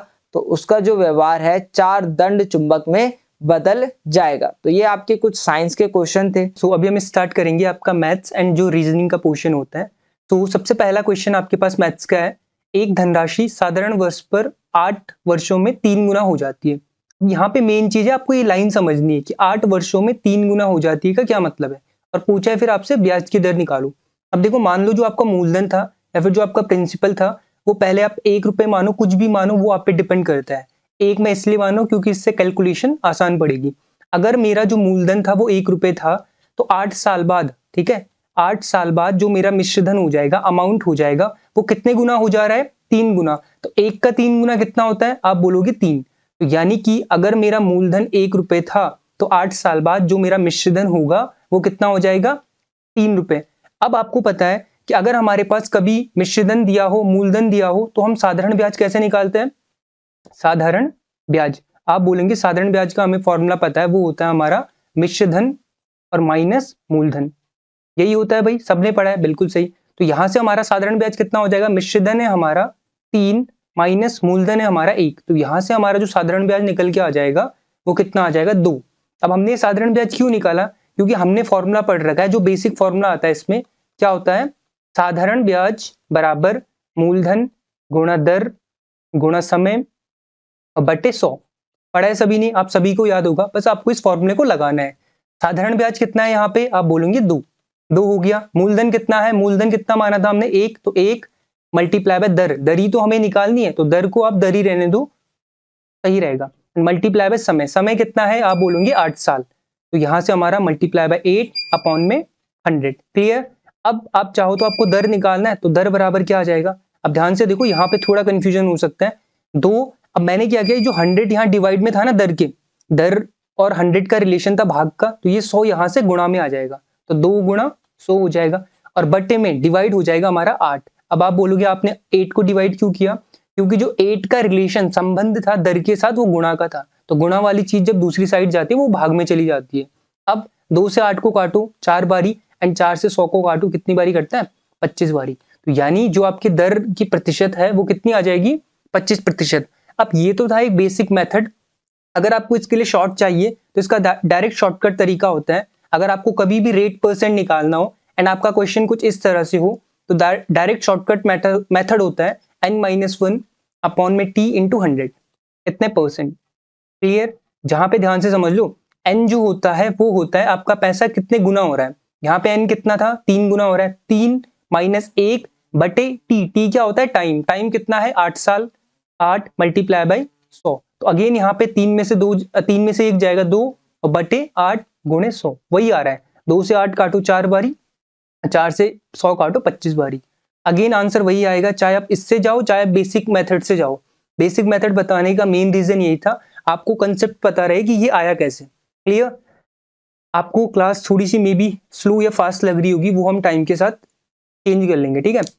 अभी ध्यान से देखो क्वेश्चन नंबर 32 क्या है, बोल रहा है एक समबाहु त्रिभुज का क्षेत्रफल क्या है 9√3, उसकी भुजा की लंबाई बतानी है आपको सेंटीमीटर में। ठीक है, अब ध्यान से देखो, आपने एक फॉर्मूला पढ़ा होगा समबाहु त्रिभुज के फॉर्मूले का, तो समबाहु त्रिभुज के एरिया का क्षेत्रफल, तो समबाहु त्रिभुज का क्षेत्रफल क्या होता है भाई, किसी को पता है? जी हाँ, बिल्कुल सही सोचे आप। समबाहु त्रिभुज के जो क्षेत्रफल होता है वो होता है आपका √3/4 इंटू ए स्क्वायर, √3/4 इंटू ए स्क्वायर, जहां पे ए क्या होती है, ए होती है उस समबाहु त्रिभुज की भुजा। क्लियर? अब हमें तो क्षेत्रफल दे रखा है, कितना दे रखा है 9√3, तो हमने क्षेत्रफल वाली साइड 9√3 रख दिया और बराबर में क्या हो गया √3/4 इंटू ए स्क्वायर, हमें क्योंकि ए का मान निकालना है। अब यहां से ध्यान से देखो √3 से √3 कट गया, ये 4 यहाँ गुणा में जाएगा, क्यों? क्योंकि ये यहाँ भाग में था, ये बटे का साइन लग रहा है, तो यहाँ से कितना हो जाएगा 9 चौको 36, ये हो जाएगा 9 4 36 इक्वल टू ए स्क्वायर। यहाँ से अगर मैं ए की वैल्यू निकालूंगा तो आपको पता है जब एक तरफ से स्क्वायर हटता है तो अगली साइड क्या लगता है स्क्वायर रूट, ए बराबर कितना आ जाएगा 36 का अंडर रूट कितना होता है भाई, आप बोलोगे 6, तो यानी कि उस भुजा की लंबाई कितनी आ जाएगी समबाहु त्रिभुज की 6 सेंटीमीटर। क्लियर? नॉर्मल क्वेश्चन था, डायरेक्ट फॉर्मूला बेस, अगर आपको फॉर्मूला पता है तो आप आसानी से इस क्वेश्चन को कर लोगे।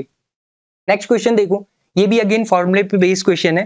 क्या बोल रहा है, एक वृत्ताकार बेलन की ऊंचाई 15 सेंटीमीटर है, तो हम यहाँ पे लिख लेते हैं हाइट है हमारी 15 सेंटीमीटर और उसके आधार की त्रिज्या है 7 सेंटीमीटर, यानी कि जो रेडियस है त्रिज्या है वो है 7 सेंटीमीटर। क्या बोल रखा है, उसका आयतन यानी कि वॉल्यूम निकालो।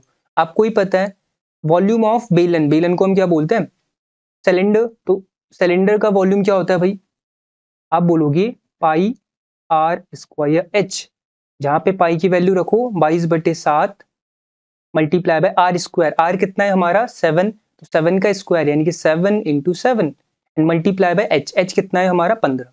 अब ध्यान से देखो पूरा खेल बस कैलकुलेशन का है, 7 से 7 काटा, 15 सते कितना होता है, आप बोलोगे 15 छक्के 90, 15 सते 105, तो 22 गुणा 15 सते 105। अब यहाँ से आप आराम से कैलकुलेशन कर सकते हो, अगर हम यहाँ पे करेंगे 105 गुणा 22 तो कितना आ जाएगा 2 पंजे 10, 1 और 2 एकम 2, अगेन यही आ जाएगा, तो हमारा जो आंसर होगा वो हो जाएगा हमारा 2310, जो कि ऑप्शन नंबर बी में दिखाई दे रहा है। तो 2310 centimetre cube is our right answer. Clear? Simple, again formula based question था, हर कोई कर सकता है। हाँ, ये क्वेश्चन थोड़ा अच्छा सा है, ठीक है, बिकॉज इसमें ऑल्टरनेट डे वाला कॉन्सेप्ट लगेगा। अभी बताओ भाई क्या होगा इसका आंसर, क्या बोल रहा है, ए और बी किसी काम को क्रमशः 10 दिनों में और 15 दिनों में कर सकते हैं। यदि ए काम को प्रारंभ करता है, यानी कि जो काम शुरू कर रहा है वो ए से स्टार्ट हो रहा है, दोनों एक के बाद एक वैकल्पिक दिनों पर काम करते हैं। अब ध्यान से समझो, बहुतों को इसका मतलब समझ में नहीं आएगा, वैकल्पिक दिनों का मतलब क्या होता है। वैकल्पिक दिनों का मतलब होता है कि मान लो आज ए ने काम किया तो बी नहीं करेगा, कल बी काम करेगा तो ए नहीं करेगा, इसका मतलब होता है वैकल्पिक दिन, यानी कि एक दिन के बाद दूसरा करेगा। अब ध्यान से देखो, सबसे पहले हमें इन दोनों की एफिशिएंसी यानी कि क्षमता निकालनी है। उसके लिए आपको पता होगा हम कैसे निकालते हैं, ए कितने दिन में कर रहा है 10 दिन में, बी कितने दिन में कर रहा है 15 दिन में। सबसे पहले हम काम निकालते हैं, काम क्या होता है इन दोनों का लासा या फिर एलसीएम, तो एलसीएम आ जाएगा 30, तो अगर 30 काम है ए 10 दिन में कर रहा है तो ए की एफिशिएंसी कितनी आ जाएगी 3, 30 डिवाइडेड बाय 10, 30/10, सेम यहाँ पे 30/15 कितना हो जाएगा 2। तो यहाँ से हमें ये समझ में आया कि जो ए की एफिशिएंसी है क्षमता है वो 3 है और बी की जो एफिशिएंसी है वो क्या है 2। अब यहाँ से क्या समझ में आया कि अगर ए पहले दिन काम करेगा, ये मैं पहला दिन ले रहा हूँ, अगर पहले दिन ए काम करेगा तो ए कितना काम कर देगा 3 काम कर देगा। दूसरे दिन अगर बी काम करेगा, ध्यान से देखो यहाँ पे मैं लिख रहा हूँ, दूसरे दिन अगर बी काम करेगा तो बी अपने हिस्से का 2 काम कर देगा। अब ध्यान से देखो, मेन समझने वाली बात यहीं पे है, 2 दिन में टोटल काम कितना हुआ, आप बोलोगे 2 दिन में जो टोटल काम हुआ 3 और 2 कितना हो जाएगा 5 काम हुआ। क्लियर? आपको काम कितना करवाना है, ये रहा वर्क काम, आपको काम कितना करवाना है, आप बोलोगे 30, तो 5 मतलब 30 5 का कितना गुना है, आप बोलोगे 6 गुना, तो यानी कि जो इनको दिन लगेंगे वो भी 6 गुना दिन लगेंगे, तो यानी कि 6 दूने कितना हो जाएगा 12, यानी कि 12 दिन इनको इस काम को पूरा करने में लगेंगे जब वो वैकल्पिक दिनों में करेंगे। क्लियर भाई, समझ में आ गया? सिंपल था, पहले ए ने शुरू किया तो ए पहले दिन अपने हिस्से का 3 काम कर लेगा, 3 काम ही क्यों कर रहा है, क्योंकि ए की एफिशिएंसी ही 3 है। क्लियर? ये रहा। फिर दूसरे दिन बी आएगा, बी अपने हिस्से का 2 काम कर लेगा, तो हमने ये चीज ऑब्जर्व की, ये चीज देखी कि 2 दिन में कितना काम हो रहा है, टोटल 5 काम हो रहा है। तो काम है कितना, 30। तो 30 5 का कितना गुना है, 6 गुना। तो यानी कि जो टाइम लगेगा वो भी 6 गुना लगेगा। 2 का 6 गुना 12। काफी स्लो पढ़ा रहा हूं ताकि आपको समझ में आए, ठीक है। एंड मेरे ख्याल से आपको समझ में आ भी रहा होगा, ठीक है। नेक्स्ट क्वेश्चन देखो भाई, क्वेश्चन नंबर 35 क्या बोल रहा है, एक त्रिभुज के तीनों कोणों की माप 2:3:5 अनुपात में है, तो त्रिभुज कौन सा है, आपको इनमें से बताना है, न्यून कोण, समकोण, समबाहु या विषमबाहु। अब ध्यान से देखो, जब भी आपने ये कॉन्सेप्ट पढ़ा होगा, जब भी आप अनुपात से संख्या बनाते हैं, ठीक है, अनुपात से जब भी आप संख्या बनाते हैं तो हमेशा एक हम बोल सकते हैं वेरिएबल आता है या फिर चर आती है, चर आता है इनके साथ में। तो जैसे मान लो अभी ये किस अनुपात में है, कोण 2:3:5। अगर मैं पहला कोण बोलूंगा कितना है, पहला कोण, तो वो आ जाएगा 2 के साथ कोई भी एक वेरिएबल ले लो, मान लो मैं m ले रहा हूं तो ये आ जाएगा 2m। दूसरा कोण कितना आ जाएगा, दूसरा एंगल या फिर कोण वो आ जाएगा हमारा 3m। तीसरा एंगल कितना आ जाएगा, तीसरा कोण कितना आ जाएगा हमारा, आप बोलोगे 5m। क्लियर। अब आपको ही पता है कि त्रिभुज के तीनों कोणों का योगफल कितना होता है, कितना होता है, बिल्कुल सही 180। तो इन तीनों को जोड़ के 180 के बराबर कर दो। तो अगर मैं यहाँ पे लिखता हूँ 2m प्लस में 3m प्लस में 5m इक्वल टू 180, तो यहाँ से 2 और 3 5 और 5 और 5 10, तो यहाँ पे आ जाएगा 10m बराबर 180।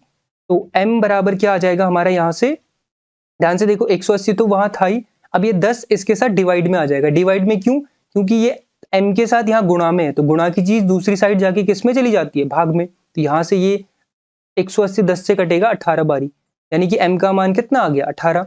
अब बताओ पहला कोण क्या आ जाएगा, पहले कोण का मतलब है 2 गुणे m यानी कि 18, 18 दूनी 36।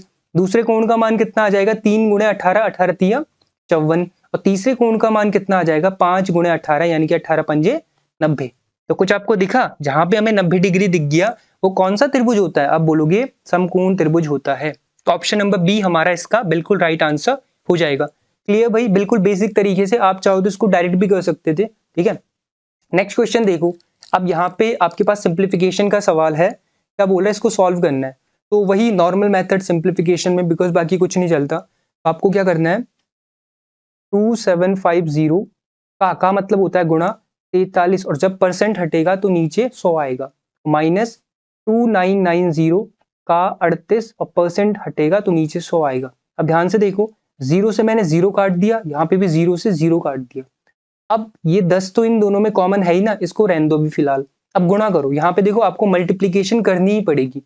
अगर आप चाह रहे हो कि आपको थोड़ा शॉर्ट जाना है तो आप चाहो तो यूनिट डिजिट मैच कर सकते हो, बट उसमें फायदा नहीं है, बिकॉज यहाँ पे 2 यूनिट डिजिट सेम आ रहे हैं। आप जो नॉर्मल मेथड होता है उसी से करो। तो 275 को अगर मैं 43 से गुणा करूंगा कितना जाएगा, 3 पंजे 15, 1 3 7 21 और 1 22 हासिल 2, 3 दूनी 6 और 2 8, 4 पंजे 20 का 0 हासिल 2, 4 7 28 और 2 30 हासिल 3, 4 दूनी 8 और 3 11। तो आ जाएगा मेरा 5 2 8 1 1। ये आ गया मेरा 11,825। ये आ गया मेरा 11,825 बटे 10, और माइनस अगर इन दोनों को गुणा करेंगे, 299 को अगर हम गुणा करेंगे 38 के साथ कितना आ जाएगा, 8 9 72, 7 8 9 72 और 7 कितना होता है 79 हासिल 7, 8 दूनी 16 और 7 30, ठीक है। 3 9 27 हासिल 2, 3 9 27 और 2 29, 29 हासिल 2, 3 दूनी 6 और 2 8, हो जाएगा 2 9 7 16 और 4 13 एंड 8 और 3 11। ये आ जाएगा हमारा 11,362 बटे 10। अब आपको पता है क्योंकि इनके जो हर है वो बराबर है तो नीचे तो 10 ही रहेगा। अब नॉर्मल घटा दो, 11,825 में से अगर आप 11,825 में से 11,000 अगर 362 घटाओगे तो कितना आएगा, यहाँ एक हासिल लो 5 में से 2 जाएगा 3, इधर से जाएगा नहीं, 12 में से 6 जाएगा 6, यहाँ पे बच जाएगा हमारा कितना 7, और 7 में से 3 जाएगा 4। तो ये हो गया, एंड फिर ठीक है राइट, तो ये आ गया घटा के, क्योंकि 0 से 0 तो बाकी कट जाएगा ना, 11 से 11 कट जाएगा।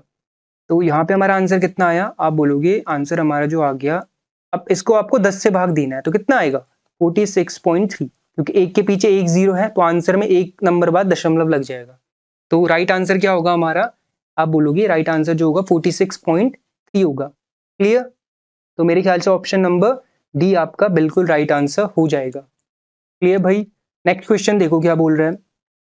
नेक्स्ट क्वेश्चन है अधिक कोण हमेशा किसके बीच होता है। तो हम सब ने पढ़ा है जो कोण कितने प्रकार के होते हैं, पहले प्रकार का होता है, आपको याद हो जाएंगे अगर आपको पहले से याद है, रिवीजन हो जाएगा। न्यून कोण, फिर आता है हमारा समकोण, फिर आता है हमारा अधिक कोण, अधिक कोण, फिर आता है हमारा अधिक कोण के बाद क्या आता है, ऋजु कोण, या फिर हम बोल सकते हैं सरल कोण। ठीक है, सरल कोण, आपको यहीं तक जानने की जरूरत है। न्यून कोण क्या होते हैं, जो 0 और 90 के बीच में होते हैं। समकोण क्या होता है, एग्जैक्ट 90 डिग्री। अधिक कोण होते हैं हमारे हमेशा 90 से और 180 के बीच में, यानी कि इसका जो ऑप्शन होगा वो ऑप्शन नंबर बी राइट होगा। क्लियर, जो अधिक कोण होते हैं वो 90 से और 180 के बीच होते हैं। और सरल कोण या फिर ऋजु कोण हम किसे बोलते हैं, जो ठीक 180 डिग्री का कोण हो। क्लियर। नेक्स्ट क्वेश्चन देखो भाई। अब देखो 38 नंबर क्वेश्चन क्या बोल रहा है, निम्नलिखित में से कौन सी संख्या 3 से विभाजित हो जाएगी। अब आपने इसके लिए आपको 3 का विभाजिता का नियम पता होना चाहिए। क्या होता है 3 का विभाजिता का नियम, अगर किसी भी संख्या के अंकों का योग 3 से कट जाए तो वो संख्या 3 से कट जाएगी। अब देखो आपको ये नहीं करना कि आप पहले ये जोड़ो, 4 और 2 6, 6 3 9, 9 5 13, 9 5 14, इसमें आपका बहुत टाइम वेस्ट होगा। आपको क्या करना है, जहां पे आपको 3 का मल्टीपल यानी कि गुणज दिख गया आप उसको काट लो। मतलब अगर मैं ऑप्शन ए को चेक कर रहा हूं, मैंने 6 देखा, 6 तो वैसे ही कट जाएगा 3 से। फिर मैंने क्या देखा, 7 और 8 15 देखा, 15 भी 3 से कट जाता है। फिर मैंने 5 और 4 9 देखा, 9 भी 3 से कट जाता है, 3 भी 3 से कट जाता है, 2 बच गया। तो यानी कि ये तो नहीं होगा। अगर आप ऑप्शन नंबर सी को चेक करोगे, एक बार चेक करना है इसको क्या बोल रहा है। इसमें देखो 3 3 3 तीनों कट गए, यहाँ भी 3 3 कट गए, 6 और 4 10, 10 नहीं कटता, तो ये ऑप्शन भी नहीं हो सकता। ऑप्शन नंबर डी चेक करो एक बारी, ध्यान से देखो। हाँ, ये हो जाएगा हमारा 7 और 5 12, ये तो कट गया 3 से, 3 भी खुद से कटता है, 6 भी खुद से कटता है, मतलब 6 भी 3 से कटता है, 9 भी 3 से कटता है, और 2 और 1 3 भी 3 से कटता है, बट 8 नहीं कटता, यानी कि ये वाला आंसर भी हमारा नहीं होगा। ऑप्शन कौन सा बचा, डी बचा। एक बार चेक कर लेते इसको, थोड़ा सा ज्यादा गड़बड़ी हो गई, गड़बड़ी इन द सेंस ज्यादा ऑप्शन। अब यहाँ पे देखो, अगर मैं इसको चेक करूं, पहले तो मैं 6 को साइड कर रहा हूँ, फिर 9 को साइड कर रहा हूँ। क्यों, क्योंकि भैया ये 3 से ऑलरेडी कटते हैं। फिर इसको देखो यहाँ पे, ये हो जाएगा हमारा 7 और 5 12, तो ये भी कटता है, ये सारे कट गए। अब यहाँ पे देखो 3 भी कटता है, बिल्कुल कटता है, और 8 और 4 12, ये भी कटता है। ऑप्शन नंबर बी हमारा क्या होगा, बिल्कुल राइट आंसर हो जाएगा। तो आपको 1 बाय 1 चेक करने। Clear, okay. नेक्स्ट क्वेश्चन देखो क्या बोल रहा है। देखो एमडीएच वाला जो कंसेप्ट है वो हर एग्जाम में पूछा जाता है, तो यहाँ पे भी पूछ लिया गया एमडीएच अपॉन में डब्ल्यू, ये वाला कंसेप्ट। तो यहाँ पे देखो 40 मजदूर है, 100 मीटर लंबी सड़क के मरम्मत के काम में 50 दिन में कर सकते हैं। तो कितने मजदूर उसी काम को 40 दिन में कर सकेंगे। अब ध्यान से देखो, देखो यहाँ पे मेन दिक्कत जो आती है ना, वो आती है कि हम काम कैसे पता करें। देखो जब भी बात पैसों की आएगी तो हम उसे एज अ काम लेते हैं, ठीक है। जब बोलते इतने पैसे कमा सकते तो बताओ इतने कितने पैसे कमाएंगे। जब भी बात आती है किसी सड़क को बनाने की या फिर गड्ढे खोदने की, कि 10 गड्ढे खोद ले इतने, तो वहां पे हमेशा काम हम इनको लेते हैं। जैसे यहाँ पे क्या बोला, इतनी लंबी सड़क, तो यहाँ पे हम सड़क लेंगे काम के रूप में। ध्यान से देखो 40 लोग हैं, कितने दिन में बना रहे हैं, 50 दिन में बना रहे हैं। क्या बना रहे हैं, एक 100 मीटर लंबी सड़क बना रहे हैं। अब क्या बोल रहे हैं, तो कितने मजदूर हमें नहीं पता, मान लो एक्स मजदूर कितने दिन में, 40 दिन में, और सेम काम को कर पाएंगे, उसी काम को। उसी काम का मतलब क्या है भैया, वो 100 मीटर लंबी दीवार ही है। तो यहाँ से 100 से 100 डायरेक्ट कट गया, और 40 से 40 भी डायरेक्ट कट गया। तो यानी कि एक्स का मान कितना आ गया, 50 आ गया।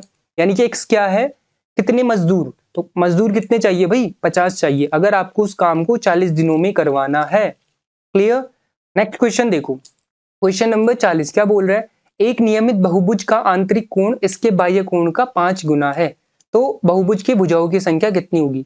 अब यहाँ पे आपको पॉलीगन के बारे में कुछ चीजें पता होनी चाहिए। सबसे पहली चीज कि जो पॉलीगन में यानी कि बहुभुज में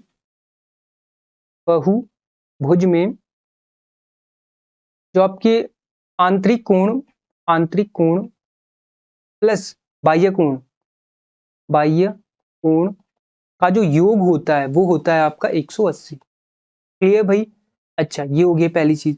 अब यहाँ पे क्या बोल रहा है, जो आंतरिक कोण है वो इसके बाह्य कोण का 5 गुना है। अब आप खुद बताओ, अगर माना बाह्य कोण को आप मान लो कुछ भी XYZ, बाह्य कोण है मान लो आपका Y, तो आंतरिक कोण कितना आ जाएगा, आंतरिक कोण कितना आ जाएगा भाई, कोई बताएगा।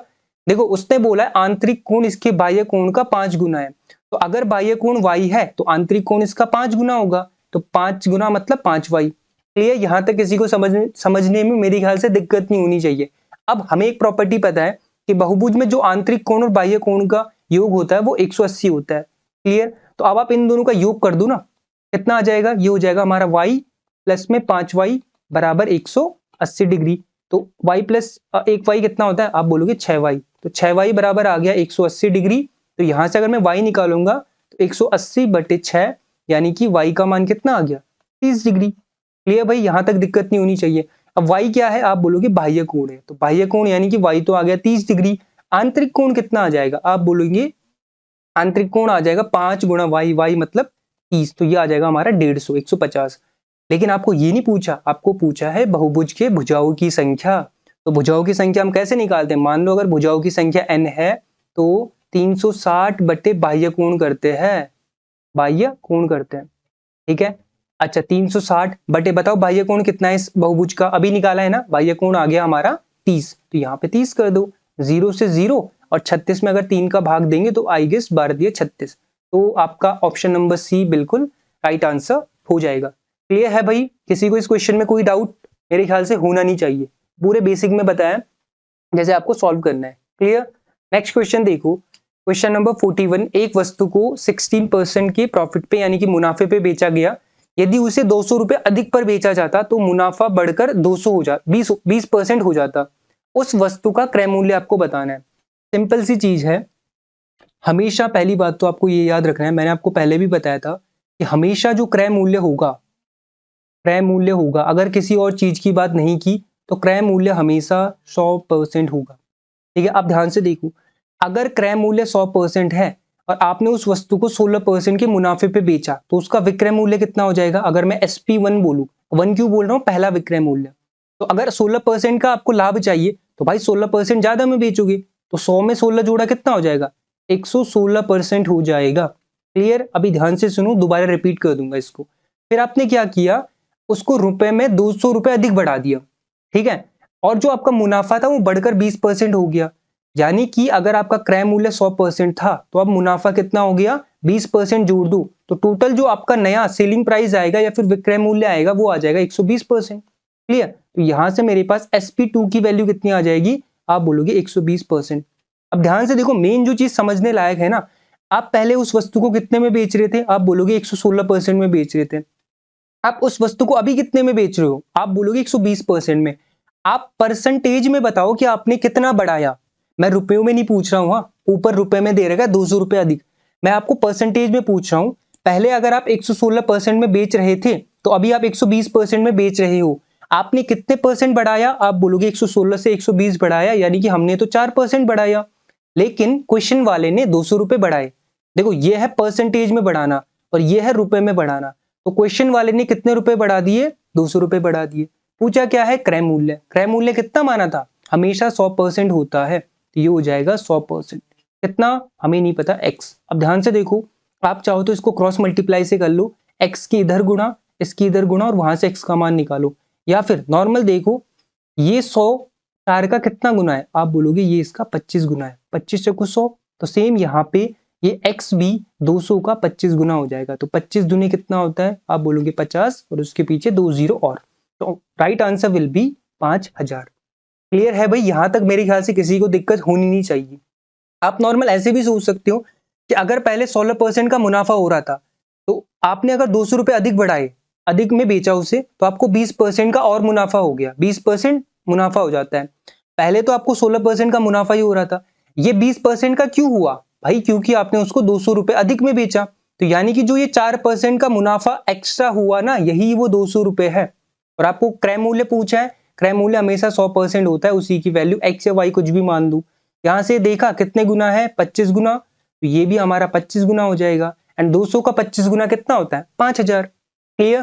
काफी टाइम दिया है इस क्वेश्चन पे, मेरे ख्याल से क्लियर होना चाहिए। क्लियर भाई? नेक्स्ट क्वेश्चन देखो, श्रृंखला की रेंज देखो। ये क्वेश्चन आपकी वही प्रीवियस ईयर का है, आपका रिलेशन जो भर्ती हुआ था उसमें बताओ रेंज। रेंज क्या होती है भाई? जब भी हमारे पास कोई अनग्रुप्ड डाटा दिया होता है, अनग्रुप्ड डाटा का मतलब ऐसे नंबर जैसे 17 10 ये दे रखा है, इसमें जो रेंज का फॉर्मूला होता है या फिर इसी को हम हिंदी में बोलते हैं सीमा।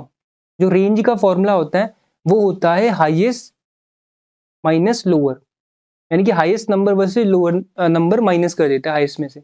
बताओ सबसे बड़ा नंबर क्या दिख रहा है डाटा आपको यहाँ पे, आप बोलोगे 19, माइनस सबसे कम क्या दिख रहा है 8, तो 19 माइनस 8 कितना हो जाएगा 11। तो यानी कि ऑप्शन नंबर बी आपका बिल्कुल राइट आंसर हो जाएगा। क्लियर भाई। नेक्स्ट क्वेश्चन देखो, एक डिस्क की कीमत 100 रुपए है, ठीक है। एक व्यापारी 3 डिस्क पर कुछ परसेंट की छूट देकर 274.50 रुपए में बेच जाता है, तो छूट की दर ज्ञात कीजिए। देखो एक डिस्क कितने की है, आप बोलोगे 100 रुपए की, ठीक है। तो बताओ 3 डिस्क कितने की आएंगी, आप बोलोगे भाई इतने सिंपल क्वेश्चन मत पूछो, अगर एक 100 की है तो 300 के आ जाएंगे, ठीक है। अब ध्यान से देखो, आपने क्या किया भाई, थे 300 के, लेकिन दुकानदार ने कहा चल भाई आप हमारे रेगुलर कस्टमर हो, आप हमसे हमेशा लेते हो सामान, हम आपको इस बार जो 300 की चीज है उसको 274 में देते हैं। अब ध्यान से देखो 300 रुपए तो आपकी चीज थी, यानी कि ये इसका मार्क प्राइस है, ये जो छूट दी जाती है वो हमेशा अंकित मूल्य या फिर मार्क प्राइस पर दी जाती है, और आपने उसको सेल कितने पे कर दिया, आप बोलोगे 274.5 रुपए में। आप मुझे ये बताओ, क्योंकि जो डिस्काउंट परसेंटेज का फॉर्मूला है ना वो होता है डिस्काउंट अपॉन में मार्क प्राइस इंटू 100, इतना परसेंटेज होता है।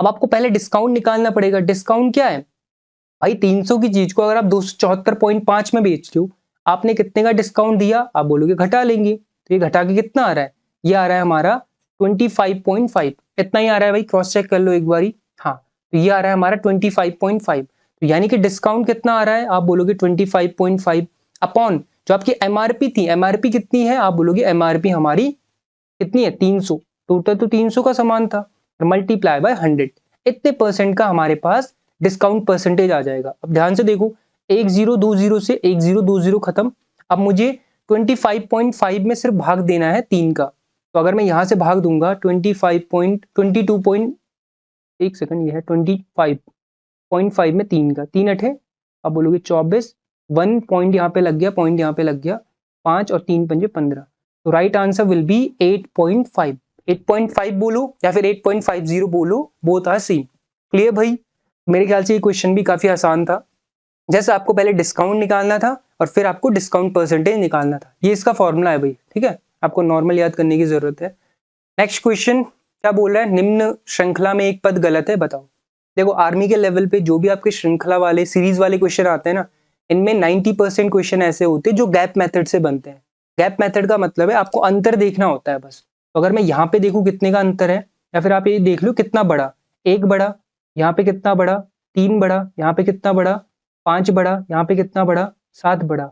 अब कुछ समझ में आ रहा है, 1 3 5 7, यानी कि आगे कितना बढ़ना चाहिए था, आप बोलोगे 9, लेकिन अगर मैं 17 में 9 जोड़ता हूं तो मेरे पास 26 आता है, इन्होंने 29 दे रखा है, यानी कि ऑप्शन नंबर डी 29 ही आपका गलत पद है। क्लियर, मेरे ख्याल से क्लियर हो गया होगा। नेक्स्ट क्वेश्चन, ये आपको समानुपात का सवाल है, ठीक है, समानुपात।